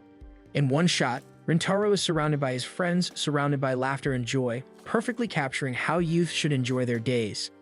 After sports day, Rintaro and his friends go out for ice cream, that they use their own money since Shohei threw a bad pitch that allowed the opposing team to score a home run. He complains that since their teacher ended up not treating them, the ice cream isn't special anymore. He feels guilty about it, but the lady at the store notices and offers him some free takoyaki to cheer him up, which instantly works. As they eat, Rintaro listens quietly while his friends chat. Suddenly, his phone rings. When he reads the message, his eyes widen and he quickly asks his friends if they're free afterward since he wants to bring them somewhere. He leads them to a park where Kaoruko and Subaru are already waiting. The two girls introduce themselves and right away the boys do the same. Kaoruko and Shohei hit it off, with Shohei already chatting about Chidori's sports day and how their baseball games went. Rintaro is shocked that the two seem like longtime friends as they talk. Ayato notices how far the park is from their school, and Saku guesses that the choice of location is to avoid being seen by people from either of their schools. Kaoruko then gathers everyone's attention. After glancing at Subaru, she bows her head slightly and thanks the boys for saving them yesterday from the gang. The boys brush it off as nothing, but Kaoruko insists it was a great help and hands them a bag filled to the brim with snacks, wanting to give them something as thanks. The boys are immediately touched by the gesture, especially Shohei, who is amazed by how kind the girls from Kikyo are. He cries a little at the gesture. He asks if he can start eating right away, but Subaru suddenly stands up. With a serious and regretful expression, she apologizes for her actions and harsh words at the library, admitting she completely misjudged them during that time. Bowing deeply, she asks for their forgiveness, her voice carrying fear that she wouldn't be forgiven. After a short moment of silence, Shohei is the first to respond, admitting that he doesn't actually remember what she said. The boys fall silent at this since Shohei nearly started a fight because of those very words. Still, Shohei gives her a carefree smile and says it's fine, since he's used to being insulted. Sumaru looks uneasy at the admission since she and Kaoruko didn't think Kikyo insults Chidori as often. Saku then apologizes as well, admitting that he had said awful things to her too without knowing the situation. Sumaru looks at him in shock but quickly forgives him, acknowledging that both of them were wrong. Kaoruko and Rintaro exchange relieved smiles, glad their first proper meeting is going great, with both parties acknowledging their mistakes. As the boys tease Saku about his apology, Kaoruko quietly whispers to Subaru that this is the perfect time to give her gift to them. Nervously, Subaru calls everyone's attention again and hands them a fancy-looking bag, explaining that it's both a thank you and an apology gift. Inside, the boys find expensive-looking sweets and begin raving about it, since it's supposedly a big hit feature on TV. They marvel at the treats and quickly suggest having a pastry party together, inviting the girls to join. Kaoruko immediately accepts, but Subaru hesitates, reminding them again that she is from Kikyo. Shohei dismisses her concern, saying they don't care where she's from. The boys then tell her that Rintaro has already shared a lot about her and Kaoruko, and that Rintaro has reassured them that the girls are good people. If Rintaro says Subaru and Kaoruko are nice, then they will believe him wholeheartedly, since that is how their friendship works. Shohei offers Subaru a cookie from the present she handed, telling her that they should simply accept each other as they are, regardless of their schools, and just strive to get along. Subaru is touched by his words as she tentatively takes the cookie from his hand, accepting the invite. As everyone eats and enjoys the snacks, Subaru can't help but observe the boys and feel a pang of guilt for her earlier assumptions about them. She should have believed Kaoruko right away, but she is thankful that she has this opportunity to learn about them now and become their friend. As the sun sets, the group begins heading home. Shohei calls out to Subaru, coaxing her to walk closer so they can talk about the treats, since she wants their teacher to buy the same ones for them in the future. This causes Kaoruko and Rintaro to naturally drift behind the group so they can chat with each other. Koruko expresses her relief that Subaru is finally getting along with Rintaro's friends. After watching Koruko for a moment, Rintaro finally asks if there's anything she would like, since he wants to thank her for helping him study. Koruko suddenly stops, causing Rintaro to look back in surprise as she calmly requests that they go out somewhere together. Rintaro recalls what Shohei told him earlier. Shohei mentioned that he has become a more genuine and direct person lately. The memory makes him think of Koruko, and immediately, he feels grateful for her presence in his life. On the train ride to meet Koruko on the day they agreed upon, Rintaro can't help but feel nervous. He tries to convince himself that this is not a date, just a casual outing between friends. However, he has a difficult time doing so as he hears a couple in a train talk about dates, which only makes his heart race even more. When he exits the train, Koruko notices him and calls out to him, having just exited the same train as him. They greet each other and Koruko gives him a bright smile, saying she is looking forward to today since Rintaro agreed to her request. Together, they head to the aquarium, both of them amazed by the colorful fish displays. They admit to each other that it has been years since they last visited an aquarium. Rintaro recalls that during his last visit back in elementary school, he completely ignored the smaller fish just to see the bigger ones. He then asked about the dolphin show Koruko is eager to watch, and she immediately lights up, going into detail about how she has only ever seen it on television. She has always wanted to watch it live, and since this aquarium is only giving shows for a limited time, she feels this is her chance. Since the show isn't until 3 p.m., Koruko begins talking about all the other things she wants to do, such as food and rides, though she worries there might not be enough time. Rintaro laughs at her eagerness and reassures her that they have plenty of time and that she shouldn't worry about what he wants to do since today is her day. Koruko beams at him and they continue exploring, enjoying the aquarium's many displays and even its attractions since the aquarium has notable rides. They eventually stop for lunch, pleased by the hot dogs and the novelty of their tables, since they are all small aquariums filled with fish. As they eat, Koruko asks Rintaro about his sports day. Watching her closely, Rintaro begins to tell her about Chidori's events, continuing their easy conversation until it is finally time to watch the show. Before they head to the show, Rintaro excuses himself to go to the restroom, so Koruko decides to sit on a nearby bench. She scrolls through the photos they've taken together, smiling softly at herself. Today has been a wonderful day, and now she has little souvenirs to treasure. Meanwhile, Rintaro is inside the restroom, splashing water on his face as he tries to calm his heart. Koruko looks so cute today that every time he glances at her, it races uncontrollably. He wonders if she's truly having a good time, but reassures himself when he remembers her constant smile throughout the day. A sudden warmth spreads through him, confusing him even more, though he quickly snaps out of it when he recalls that the dolphin show is about to begin. When he exits, Rintaro sees Koruko with a young girl clutching her side. Koruko explains that she noticed the girl wandering around looking lost and decided to approach her. It turns out the girl is looking for her parents. Koruko introduces herself, and then the girl notices Rintaro and flinches slightly. Koruko gestures toward Rintaro, who lowers himself to the girl's level, so he doesn't look intimidating as he introduces his name. Koruko gently asks where the girl last saw her parents, and upon hearing it was near the shark exhibit, she offers to head there to look for them. She asks Rintaro to stay with the girl, whose name is Mika, in case her parents circle back to where they are. As Koruko leaves, Mika clutches Rintaro's shirt. He reassures her that they'll wait together, suggesting they sit and relax. Agreeing to rest her legs, she sits with him.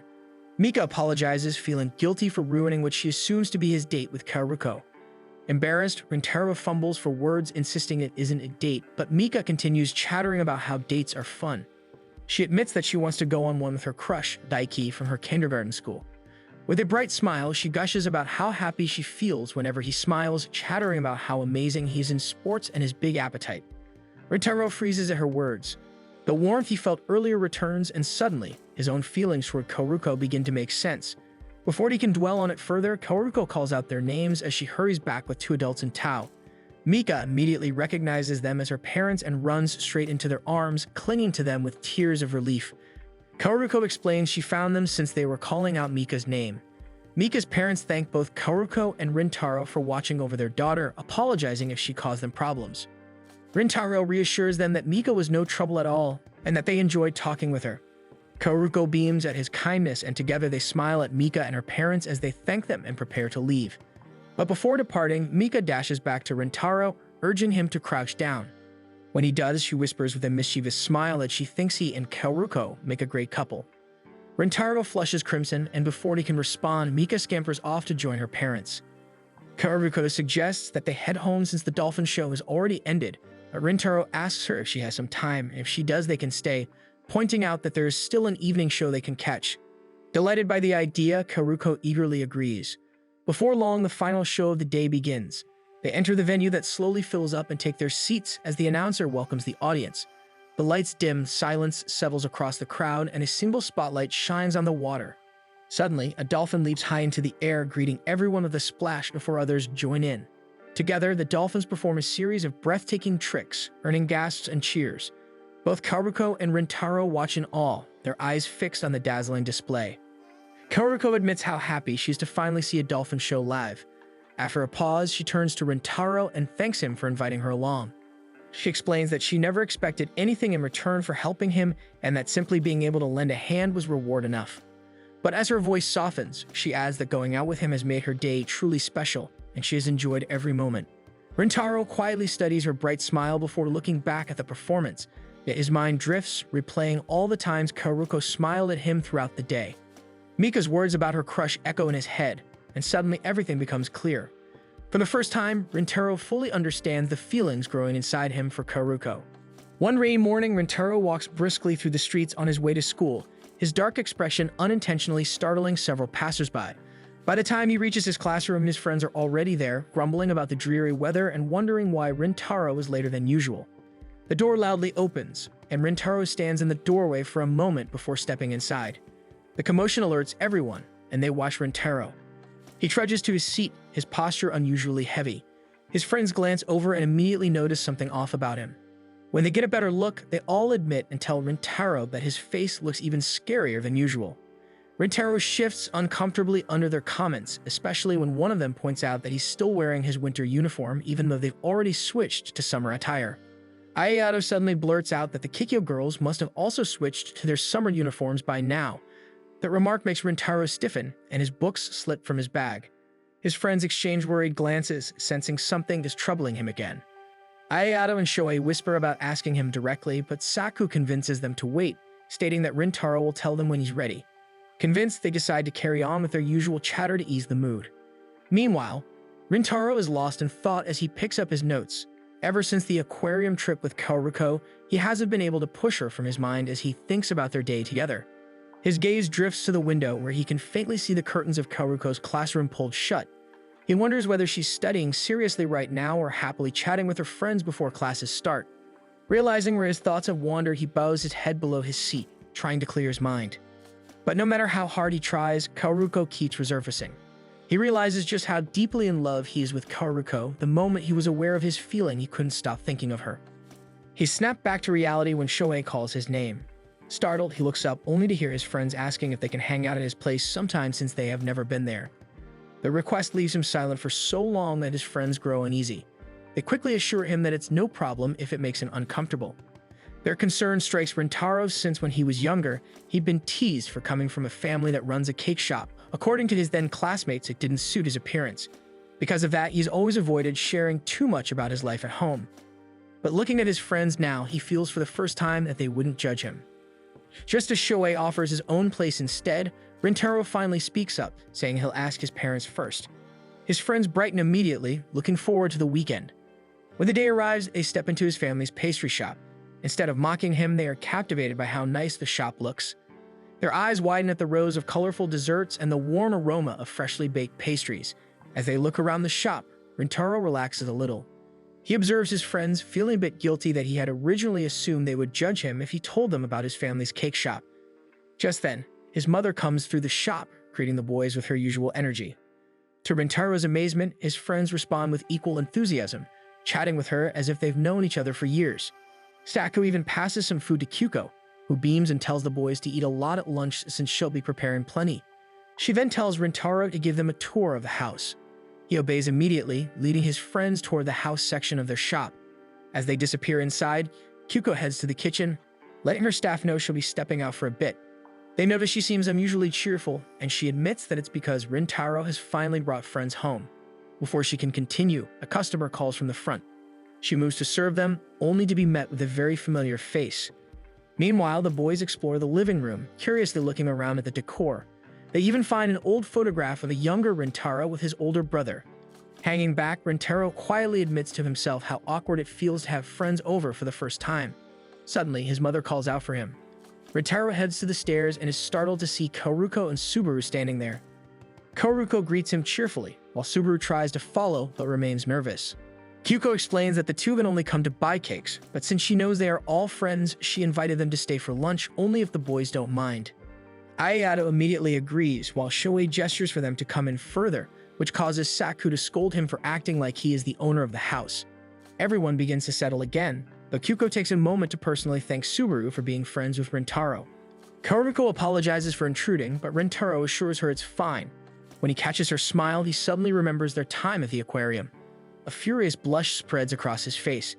Kyuko is surprised to see such an honest expression on her son's face, but her expression shifts into a knowing smile.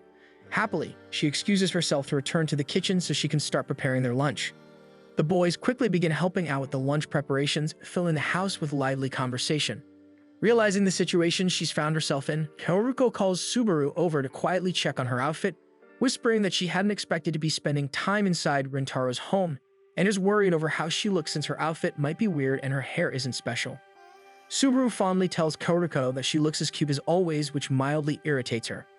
Rintaro can't help sneaking glances at her, inwardly happy that she's inside his home. To distract himself, he lightly hits Saku.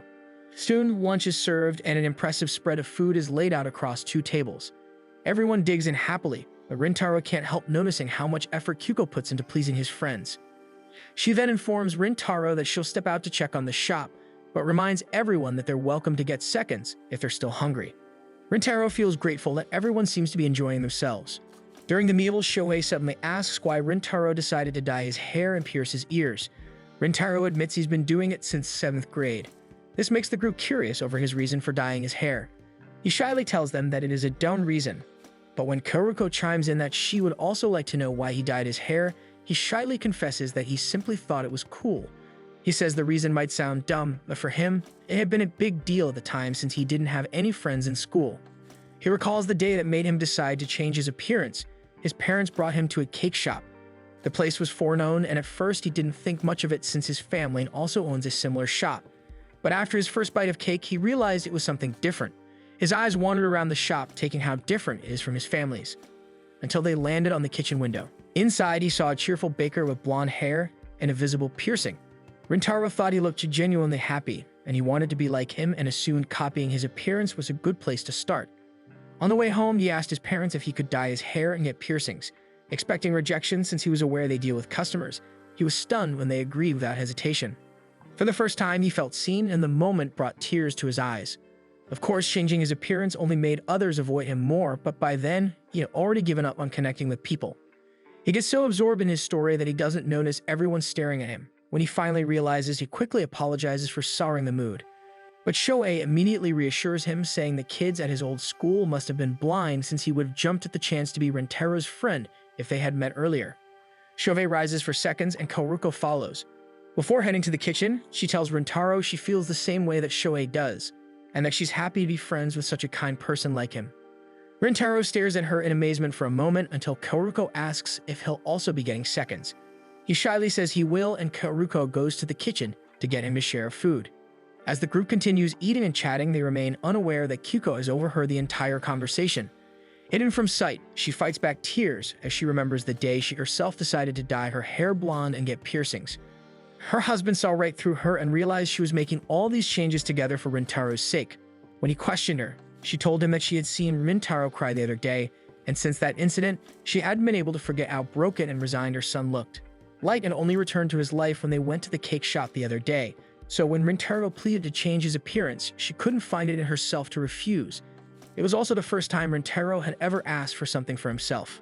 She knew Rintaro worried that his appearance might scare away customers, so to put him at ease, she decided to do it first, showing him that it didn't make much of a difference in customer service. Her husband looked at her and said he hoped Rintaro would someday realize how much Kyuko was sacrificing for him, but Kyuko replied that it was fine. What she truly hoped was that someday someone would come to accept Rintaro as he was.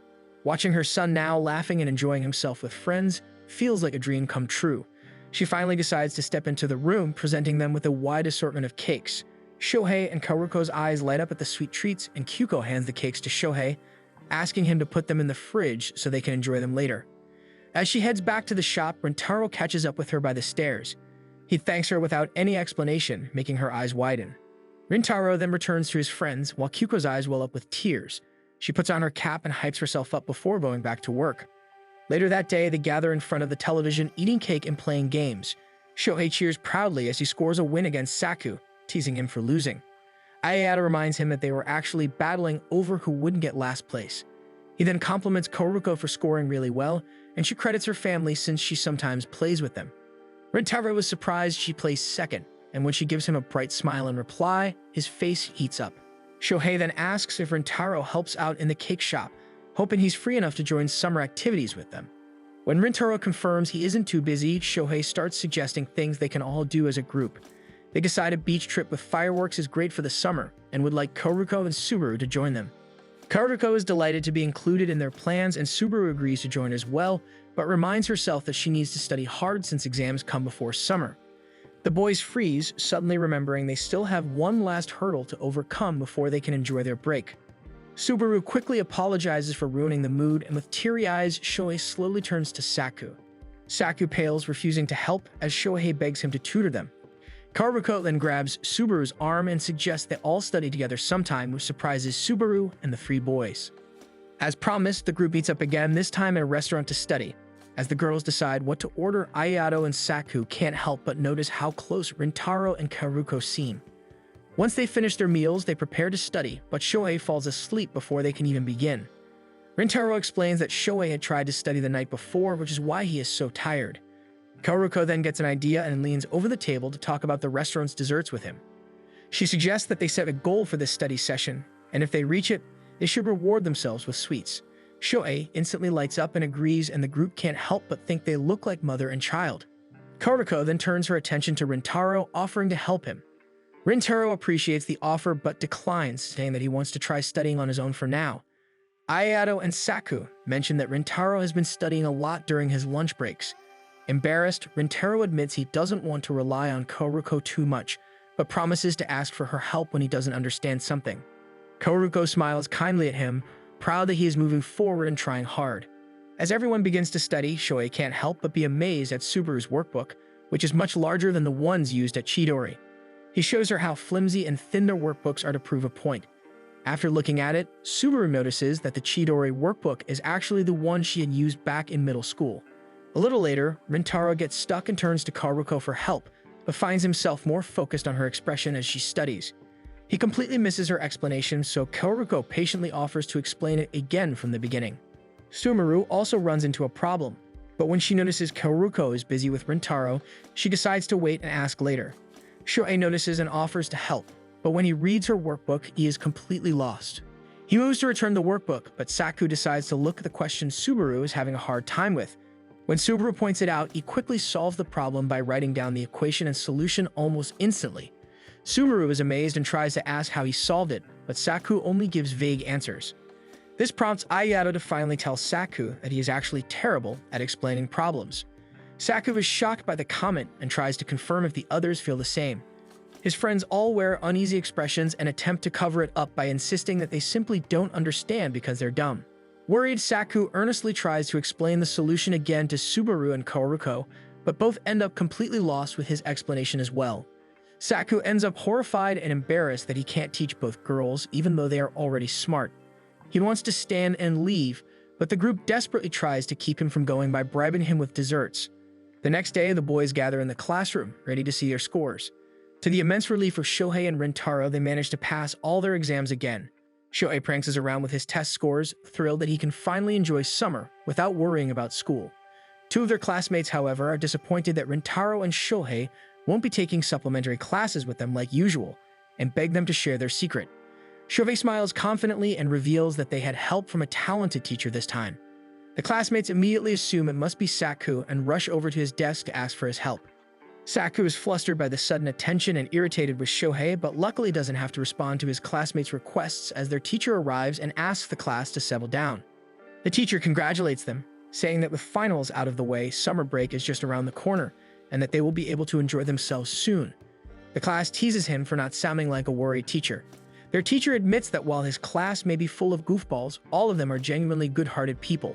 Smiling warmly, he asks what plans they have for summer.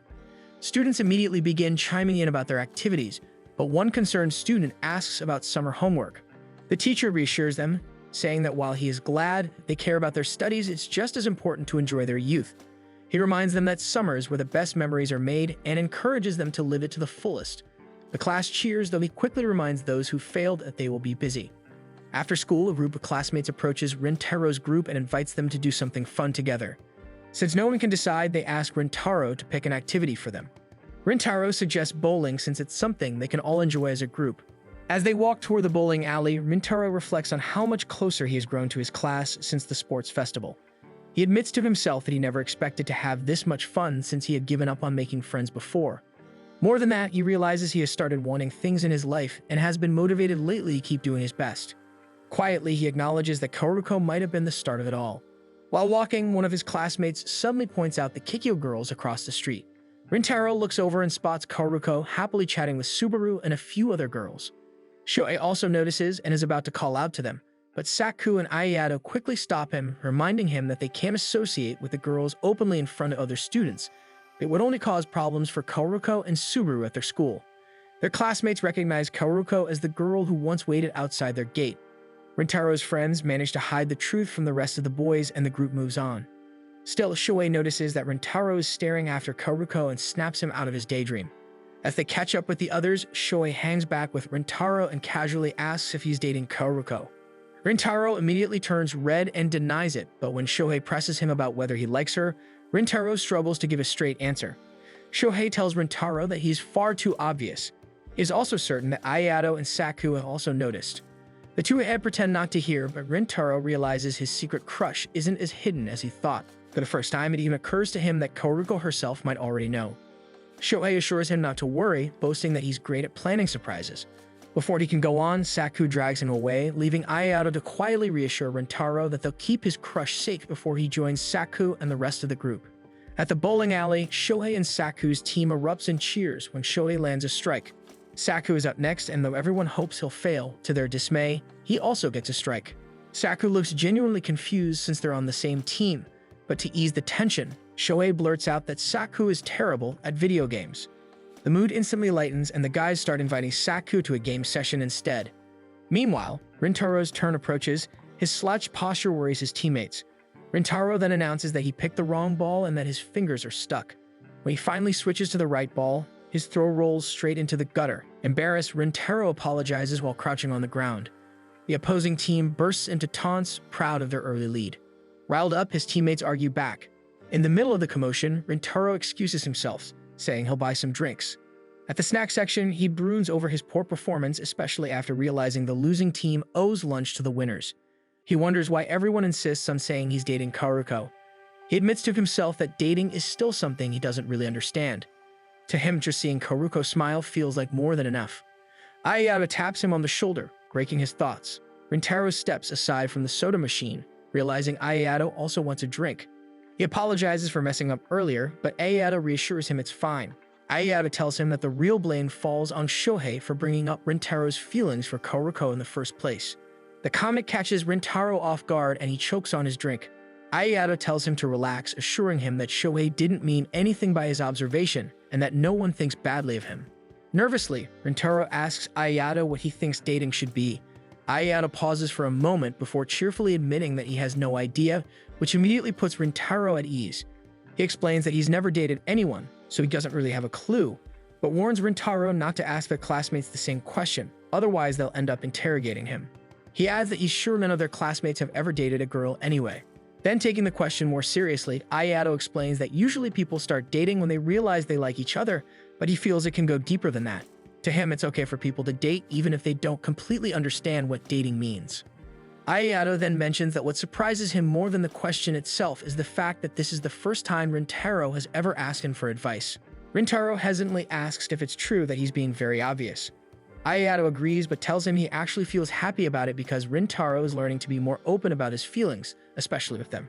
He recalls being happy when Rintaro shared the story of dyeing his hair and piercing his ears, since to him, it was a good sign that Rintaro was beginning to trust them and see them as close friends. Rintaro suddenly straightens and firmly confirms that he does trust them, but quickly apologizes, realizing he might have sounded arrogant. Ayato just laughs and tells him not to worry about it. He goes on to say that Rintaro doesn't need to stress too much about Kuroko, but reassures him that no matter what he decides to do about his feelings, he has an ally. Touched, Rintaro thanks him sincerely. Just then, two of their teammates call them back since it's Rintaro's turn, and their score isn't looking good. When they return, they see Shohei celebrating another strike with his team. Rintaro is impressed by the other team, but Ayato suddenly sounds colder as he tells Rintaro that they should win, especially since Shohei had caused them problems. He admits he wants to see Shohei frustrated and argues that it's only fair, considering how much Shohei's antics had thrown Rintaro off his game. Rintaro smiles at him and agrees. Later that evening, Rintaro notices activity in their group chat. When he opens it, he finds Shohei desperately begging Ayato to call off the bet. Ayato immediately replies that he's looking forward to tomorrow's free lunch. Rintaro stares at his phone, recalling how Ayato had stunned the other team by scoring enough strikes to secure their victory. The memory brings a quiet smile to Rintaro's face as he admits to himself that he truly enjoyed today. Just then, another message pops up. The message is from Shohei, this time asking everyone what their summer plans are. Rintaro's thoughts instantly drift to Kuroko, but he quickly shakes them away, reminding himself that Shohei had meant the whole group would enjoy summer together. Even so, his mind lingers on Kuroko and how she had helped him and everyone else study for exams. He wonders if it would be strange to do something just for her. Exiting the group chat, he notices a new message from Subaru. He is so shocked that he ends up dropping the phone on his face. When he opens it, he learns that Kuroko's birthday is soon, and that Kuroko is too shy to bring it up herself. During class, Rintaro's thoughts drift elsewhere. He keeps wondering what he could give Kuroko for her upcoming birthday. Ever since he received Subaru's message the night before, the question has consumed him. Other than knowing that Kuroko loves cake, he realizes he doesn't actually know much about her. He has always wanted to learn more, but since realizing his feelings, that desire has only grown stronger. His daydream is abruptly cut short when the teacher calls on him, asking him to read a passage aloud and to wake up Shohei, who has dozed off in the seat in front of him. As he nudges Shohei awake, Rintaro's mind continues to wander back to Kuroko's birthday. Later that evening, once home, he decides to ask Kyoko if she knows of any delicious cake shops nearby. Kyoko looks slightly offended, as though he's suggesting her cakes aren't good enough. Rintaro quickly explains that he wants to get Kuroko something different for her birthday. Since she's already familiar with their shop's cakes, he thought it would be more special to give her something new. Kyoko is surprised that Rintaro is so interested in celebrating Kuroko's birthday. Instead of recommending another shop, she suggests he try baking a cake himself. The idea catches Rintaro off guard. He insists he doesn't know how to make one, but Kyoko tells him he can ask his father, Kichiro, for help. Rintaro hesitates, knowing how busy Kichiro always is in the kitchen. As if to prove the point, they suddenly hear a noise on the stairs. Looking over, they see Kichiro collapse on the steps. They quickly move him to the couch. Rintaro, concerned, tells Kyoko that he can't possibly trouble Kichiro with a request now. But Kyoko explains that Kichiro overworks himself by choice, as he genuinely enjoys spending time in the kitchen since he is a cake nerd. She even reveals that Kichiro was the one who baked the cakes for Rintaro's friends the other day, and that he had looked truly excited while doing it, but also looked too exhausted to be introduced to his friends. Eventually, Kichiro stirs awake, greeting his family with a weary good morning, despite it being dinner time. As he blinks away exhaustion, Kyoko gently asks if he feels well enough to eat. Rintaro watches his father, torn between worry and the request he wants to make. Then he remembers how happy Kichiro looked when he heard his friends had enjoyed the cake. Gathering his courage, Rintaro finally asks his father to teach him how to bake one. Kichiro studies his son carefully before responding. Instead of asking what type of cake Rintaro wants to make, he asks what feelings Rintaro wishes to express through the cake he will bake. Rintaro answers honestly that he isn't sure what he wants to convey. But as his mind fills with thoughts of Kuroko, he admits to Kichiro that all he really wants is for her to be happy.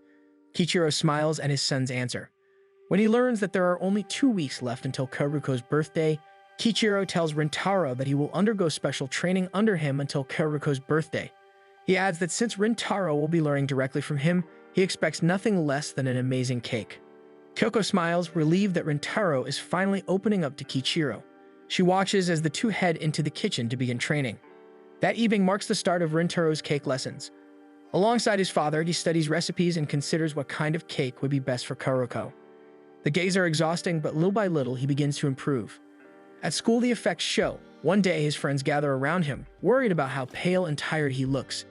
Despite his exhaustion, there's a fierce determination in his eyes that shocks them. They remind him that PE is coming up and wonder if he'll even make it through class since he looks ready to collapse. Rintaro explains that he has been staying up baking cakes. His friends instantly brighten at the mention of cake, excitedly saying how much they want to try it. Tired, he refuses, insisting he isn't ready for anyone to taste them yet. He gets up to wash his face to prepare for PE, only to bump his head on the doorframe on his way out. Meanwhile, in Kaoruko's class, her friends approach her and talk about wanting to celebrate her birthday since it falls on the first day of summer break. Subaru is happy that Kaoruko is receiving attention, but remembers that Rintaro was planning something in secret. She suggests to the group that they celebrate Kaoruko's birthday the day after instead, explaining that she cannot join them since she has plans and wants to be part of Kaoruko's celebration. Kaoruko agrees with the plan and thanks her classmates for wanting to celebrate with her. The girls immediately shower her with hugs and praise, leaving her flustered but touched. Later that evening, Rintaro returns home and notices a message from Subaru confirming that Kaoruko should be free on her birthday.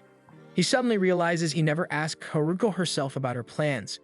Panicking, he quickly sends her a message, casually asking if she's free to hang out on the 22nd, without mentioning that he knows it's her birthday.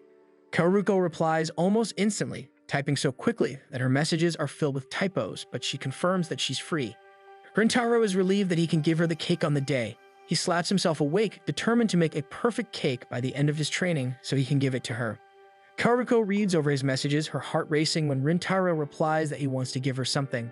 She tries to convince herself it isn't for her birthday, since he shouldn't know when her birthday is. She then realizes something and figures out that Subaru must have told him. She immediately calls Subaru, who asks if Rintaro has contacted her. This more or less confirms her suspicion that Subaru told Rintaro about her birthday. She tries to sound mad about it, but Subaru knows that Kaoruko is actually very happy that Rintaro is doing something for her. Smiling through the line, Subaru tells Kaoruko that she likes it when Kaoruko talks about her time with Rintaro, and she hopes Kaoruko will share the details about her birthday with her afterward. Hanging up, Kaoruko falls back on her bed, giddy that she'll get to spend her birthday with Rintaro. On the day of Kaoruko's birthday, Rintaro wakes up early to begin preparations for the cake. He prepares the batter under Kichiro's strict supervision, then moves on to the cookies and hard icing decorations. Once the cake is baked, he slices it into layers, fills each with fruit, then covers the whole thing with icing and adds the finishing touches. Kyoko and Rintaro anxiously wait for Kichiro's verdict. When Kichiro tells him he passes his standards, Rintaro celebrates and Kyoko offers to get box ready so he can leave. Before exiting the kitchen, Rintaro thanks Kichiro once more. Once Rintaro is gone, Kyoko moves to take a better look at the cake. Kichiro tells Kyoko he's happy that Rintaro has started to smile for real over the recent months. Later, Rintaro walks to their meeting place to wait for Kaoruko. He glances at the bag holding the boxed cake, wondering if it was a good idea to bake one for her. Noting that he arrived early, he decides to use the time to mentally prepare himself, but to his shock, Kaoruko is already waiting at the spot. He approaches her, and Kaoruko is surprised to see him early. Timidly, he greets her with a happy birthday before handing her the bag. Kaoruko receives it with a smile, delighted to get something from him. She asks if it's okay to open it, but Rintaro tells her it's probably better to wait until she gets home since it's a cake. At the mention of cake, her eyes light up and she grows excited. Glancing around for a seat, she suddenly remembers the park nearby. Kaoruko leads Rintaro to the park, admitting that it's her favorite place and the same one she and Subaru used to play in during their childhood. Kaoruko admits that she had always hoped for an opportunity to bring Rintaro here to share more fond memories, and this feels like the perfect occasion. As they sit down on a bench, Kaoruko carefully pulls out the clear box. Inside is a very cute, delicate-looking cake decorated with small cookies and icing details. She is instantly charmed by the cake and quickly notices that this isn't something she has ever seen in the shop before. For a moment, she wonders if it's a new flavor her family hasn't released yet. Shyly, Rintaro explains that it isn't from the shop at all. He baked it himself because he wanted to give her something different, something she hadn't tried before. He also wanted to put more effort into the gift so that it could properly convey how grateful he is to her. Kaoruko's lips curl into a smile, her chest warming at his honesty. She asks if it's alright if she calls in later tonight, assuring him that she already knows she'll enjoy it. The two eventually part ways, and as Kaoruko walks home, Rintaro feels satisfied with his present. At the very least, he was able to make Kaoruko smile on her birthday. When Kaoruko arrives home, she notices her family isn't back yet. She hesitates, wondering if it's alright to try some of the cake without them, but the temptation quickly overwhelms her. She snaps a few photos of the cake on the table before cutting out a slice for herself. As soon as she takes a bite, memories of Rintaro's shy but earnest expression from earlier flash in her mind. With a soft smile, she admits to herself that the cake is delicious. Later that evening, Rintaro lounges in the living room, half watching a comedy show, but his frown is deeper than usual. Kyoko and Kikiro watch him with concern, both aware that he's still worrying about the cake. When his phone suddenly rings, Rintaro bolts upright and dashes for his room, leaving his parents staring after him and admitting how easy he is to read. In his room, he sees Karuko's message asking him if she can call him now. He quickly types back that it's fine, nervous about what she might say. Almost immediately, his phone rings. Her cheerful voice greets him, and she reveals that she really enjoyed the cake. Rintaro lets out a heavy sigh of relief and sinks to the floor, weeks of cake training finally paying off. Karuko gushes that the flavor was gentle and warm, almost comforting, and that it made her heart lighter with just one bite. Excitedly, she adds that she shared it with her family, and everyone loved it. Her brother, however, ate nearly half, so she didn't get as much as she wanted. Rintaro chuckles and promises to make her more cakes in the future. The promise makes Karuko excited since she has become a fan of his cakes. Eventually, they say goodnight. Returning to the living room, Rintaro informs his parents that Karuko liked his cake. Kyoko sighs in relief and Kichiro smiles with pride, certain that Karuko truly found it delicious. Rintaro tells his parents that he wants to work at the cake shop over the summer, explaining that he wants to improve his baking before making another cake for Karuko. Kichiro takes him seriously, warning that he'll be much stricter than before and that he expects Rintaro to work in the shop every day. Kyoko flicks him on the forehead, telling him to stop joking. She encourages Rintaro to enjoy his summer and says he can help out in the shop anytime he feels like it. With a determined look, Rintaro insists that he wants to help every day when he doesn't have plans with his friends. Kichiro then asks which part of the cake Karuko liked the most, saying he wants to use Rintaro's cake as inspiration for a new recipe. Kyoko smiles at them, knowing that Rintaro's happiness right now is thanks to his friends. Meanwhile, the group chat for summer explodes with updates about everyone's plans. Thanks for watching. Make sure to subscribe so you don't miss new episodes every week.